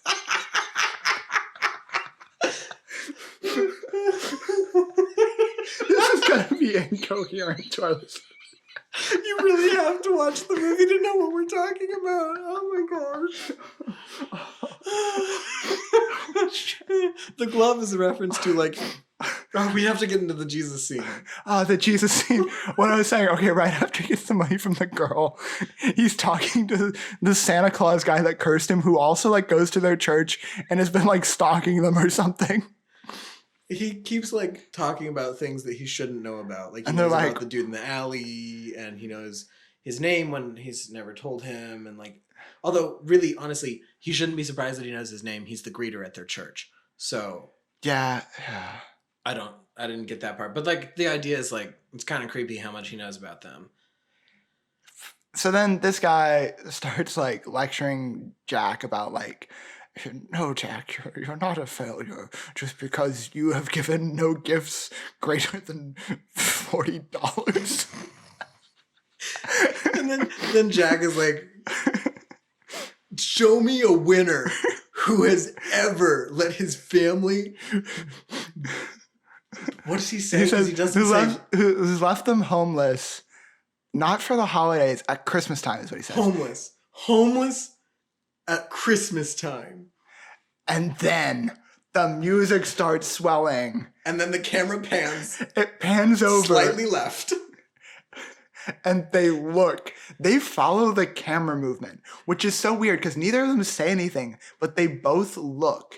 It's like a weird like fourth wall, like Well, he pushing looks, thing. First, off-brand Colonel Sanders Santa Claus looks Confederate Colonel Santa Claus. looks over his shoulder, and then the camera pans, and then Jack follows the camera and sees a manger scene out in front of the church, and then looks back and is like, it's different. He had his reasons. He had reasons. And that is the extent of Jesus. And Jesus's reasons were because, don't chase money and wealth and position. Right? It's that like the savior of the world comes from like the lowliest of place. Right? Like, and he never like reaches, like he never becomes a king in the way that they expect him to, right? Right, yeah. Well, he quits his successful job as a carpenter. Like, I don't understand, like. And famously says, "Thou shalt not serve God and money." Yeah. Which this movie tries to do. Yes, it does. It really does. It is like it's, because that's the most that Jesus ever comes up, right? And that's the only time it's even ever really hinted at. It seems like to me that George A. Johnson, yes, doesn't actually care about Christianity. Perhaps his gripe is just with the economy, this economy. And he just wanted to pander to a specific audience. So he made it into a Christian movie with the idea that maybe more people would see it that way. I honestly probably. Yeah. That feels right, because like I said, that's literally the only time that Jesus is brought up, and they don't even say his name. They don't say his name. They never say it. They do say Christmas though, because you can say Christmas. Yeah, but that's at the end. Yeah.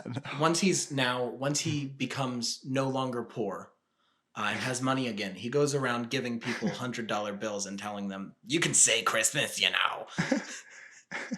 Although I forgot to mention the guy that comes up to them in their like little tent village to give him his job literally says, unironically, in this economy?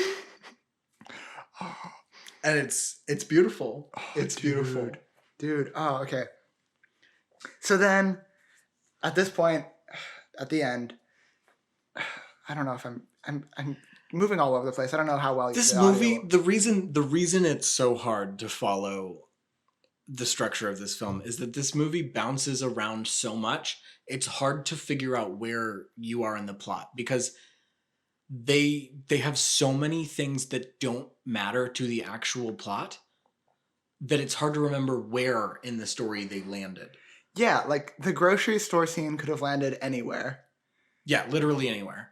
It could have been after they got food stamps. It could have been before they got food stamps. It wouldn't have mattered. Yeah. They could have made that scene anywhere. It could have been the first scene of the movie, and it would have made as much sense. Yeah. The scene with the car salesman where he goes on about how he sold an 83-year-old widow a car that needed to be push-started could go anywhere, because it doesn't fucking matter. As I said, this movie is an absurdist comedy about the economy. It's an comedy. It's a comedy. In this comedy? George A. Johnson is not a genre writer. He invented the genre of a comedy. George A. Johnson made a comedy. Was this before or after he auditioned? I mean, tried out for the hockey team? RHI? RHI? Is that like REI? I don't know. That's their in-store hockey team? I was thinking like it's DHL, you know? I don't know. Yeah. Anyway. So now he's got money again and doing real well. They give money to homeless people. There's a really awkward scene where he's with his 10-year-old son giving money to a homeless dude on a bench. Yeah. And then it cuts to... It's on like their handshake. Then it cuts out, and then it's a different... It's a different dude, like a much older guy, and he's very, very creepy looking. So creepy looking. That's probably the best transition in the movie, though. It's normally like a page turn or like a wipe.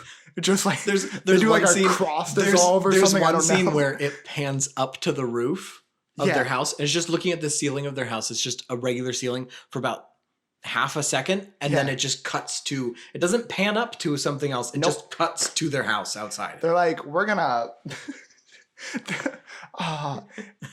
What was the cinematographer thinking? I don't know. He wasn't. That's Clearly not. Dude, I could have done better. And anyway. What has this now they're like done? wealthy or something. And they live in the city, and he works for Purie's, and they go to the soup kitchen.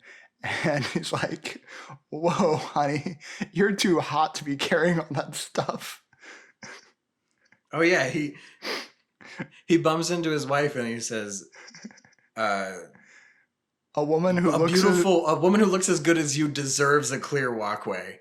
Yeah, that's what he says. Deserves a clear walkway. It's like, because you are beautiful, you deserve to be able to walk freely.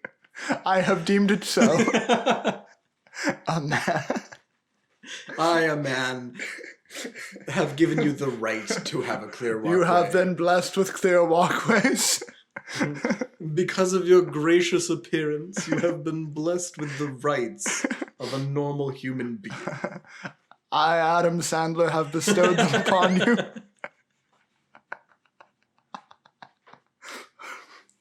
Oh.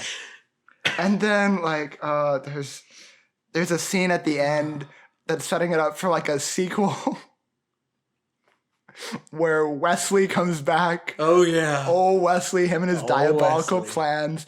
He walks out of a restaurant with, like, his fiance, who hates him, understandably. She hates him. And then... Because you know women. Women are always hating their husbands. They hate them. They hate them. That's why they married them. Well, and she's not even a wife yet. She's a fiance. And she says, I can't believe you're the man I'm going to marry. Don't. Take my advice. Don't. If you have that thought at any point during your engagement period, I can't believe that I'm going to marry you. Don't. Unless it's like, I can't believe how lucky I am, but it didn't read that way. No, it was not that way. It was 100% aghast at how terrible of a person he was. And then Santa curses him. Yeah, Santa's like... You've been cursed. And then the audience is supposed to go, oh boy, we get another one of these. And the movie ends. That was the movie. We did it. So we're going to rate it. We are. But before we rate it, the one last thing I want to do is I want to read you some of the names of the characters. Oh boy. Because there are some names, right? There are some names. There are some names like Jack Baker and Cheryl Baker and Adam Baker and Michelle Baker, right? The Bakers. The Bakers. Baker's dozen. We got Mr. Ferguson, who doesn't have a first name. He's just Mr. Ferguson or Fergie. Fergie is his first name. It's his Fergie name. Santa is just Santa/greeter. He is, okay. Wesley has no last name. He's just Wesley. The supermarket guy, you want to guess what his name is? Oh, no. Okay. Guess his name. Evil manager. Crazy supermarket manager. There's a guy named Eddie, and I don't know who that is. Eddie. Oh, Eddie's the burger guy. Eddie the pimp. Because the girl chewing the bubble gum at the counter goes, Eddie, some guy wants to talk to you. Yeah.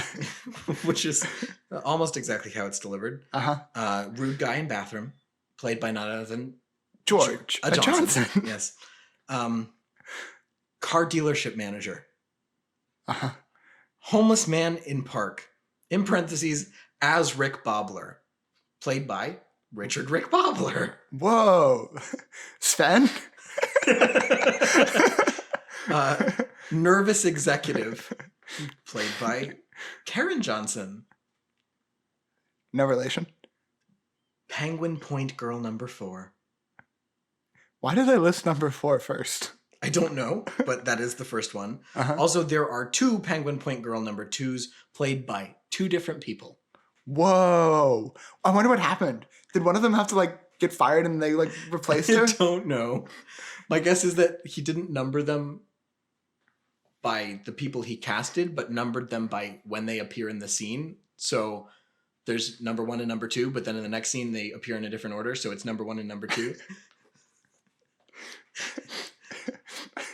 Because Waitress, woman at cash register, news reporter, cash register kid, news reporter, homeless woman, Pastor Jim, news reporter, gas station attendant. They're not numbered. Angry woman, Shelby, Thanksgiving dinner guest. Waitress, Penguin Point girl number 2, security guard, who has a name, by the way. he does? He says his name. Oh, you're right. Yeah, like they have a brief moment. There's a brief moment where it's like, oh, you were a human and actually knew who the security guard was. It's like, oh, that's like the one moment to like make Jack like sympathetic at all. But then he doesn't have a name. It's just security guard. Penguin Point girl number 2, again, homeless girl. I think Restaurant patron, homeless boy. Like, none of these people have names. Well, okay. Have you noticed something so far? And that the only 2 women with names in this whole movie are in his family. And there are some like secondary male characters who have names. But I don't think Sven, Georgia Johnson, cares enough to name women. There is another woman with a name, and that's Shelby. And I don't know who is that Shelby? I don't know. Wait, is she the food stamps lady? She might be the food stamps lady, but I have no idea because there's not a picture for the actress. Anyway. But yes, the ladies that are like the friends don't have names. There's a Miranda. Gay man's wife number 1.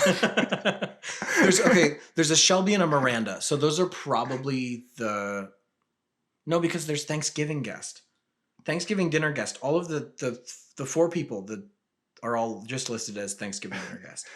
They're the quadruple. I don't. Yeah, no, it's very confusing to me.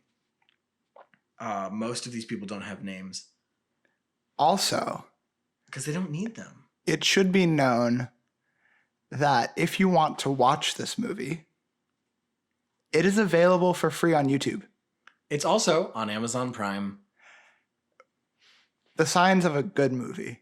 If it can be found in both of those places, yes, you know it's gold. It's great. I guess, I don't know. Short Term 12 is on both of those. Well, I mean, yeah. Some things. I just, Yeah. All right. Time to rate it. Rate it. All right. So just as a reminder, we rate it 0, 1, or 2, and then we add our score together to make the final score. Okay. 0 to 4. And the way that we decide our ratings is 0, don't watch it. 2, I don't know, do what you want. 1, do what you want. Yeah. 1, do what you want. And then 2, watch this. Watch this, yeah. I know what I'm going to say. Yeah, okay. I think I do. It pains me, but I think I know what I have to say. Okay. 1. I also give it a 1. And that's not because I don't want you to watch it. I want you to go watch this. Whoever you are, stop what you're doing and go watch this terrible movie.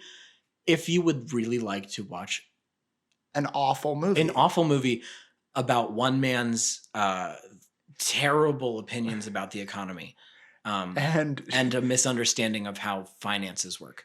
And if you like documentaries, you might enjoy this. It's based on a true story. Crazy. About Sven. About Sven, a Johnson. Sven, a Johnson company. Oh my gosh, we are dumb. The end. It's a 2. Done. It's a 2. 2. It's a 2 overall. That's a wrap.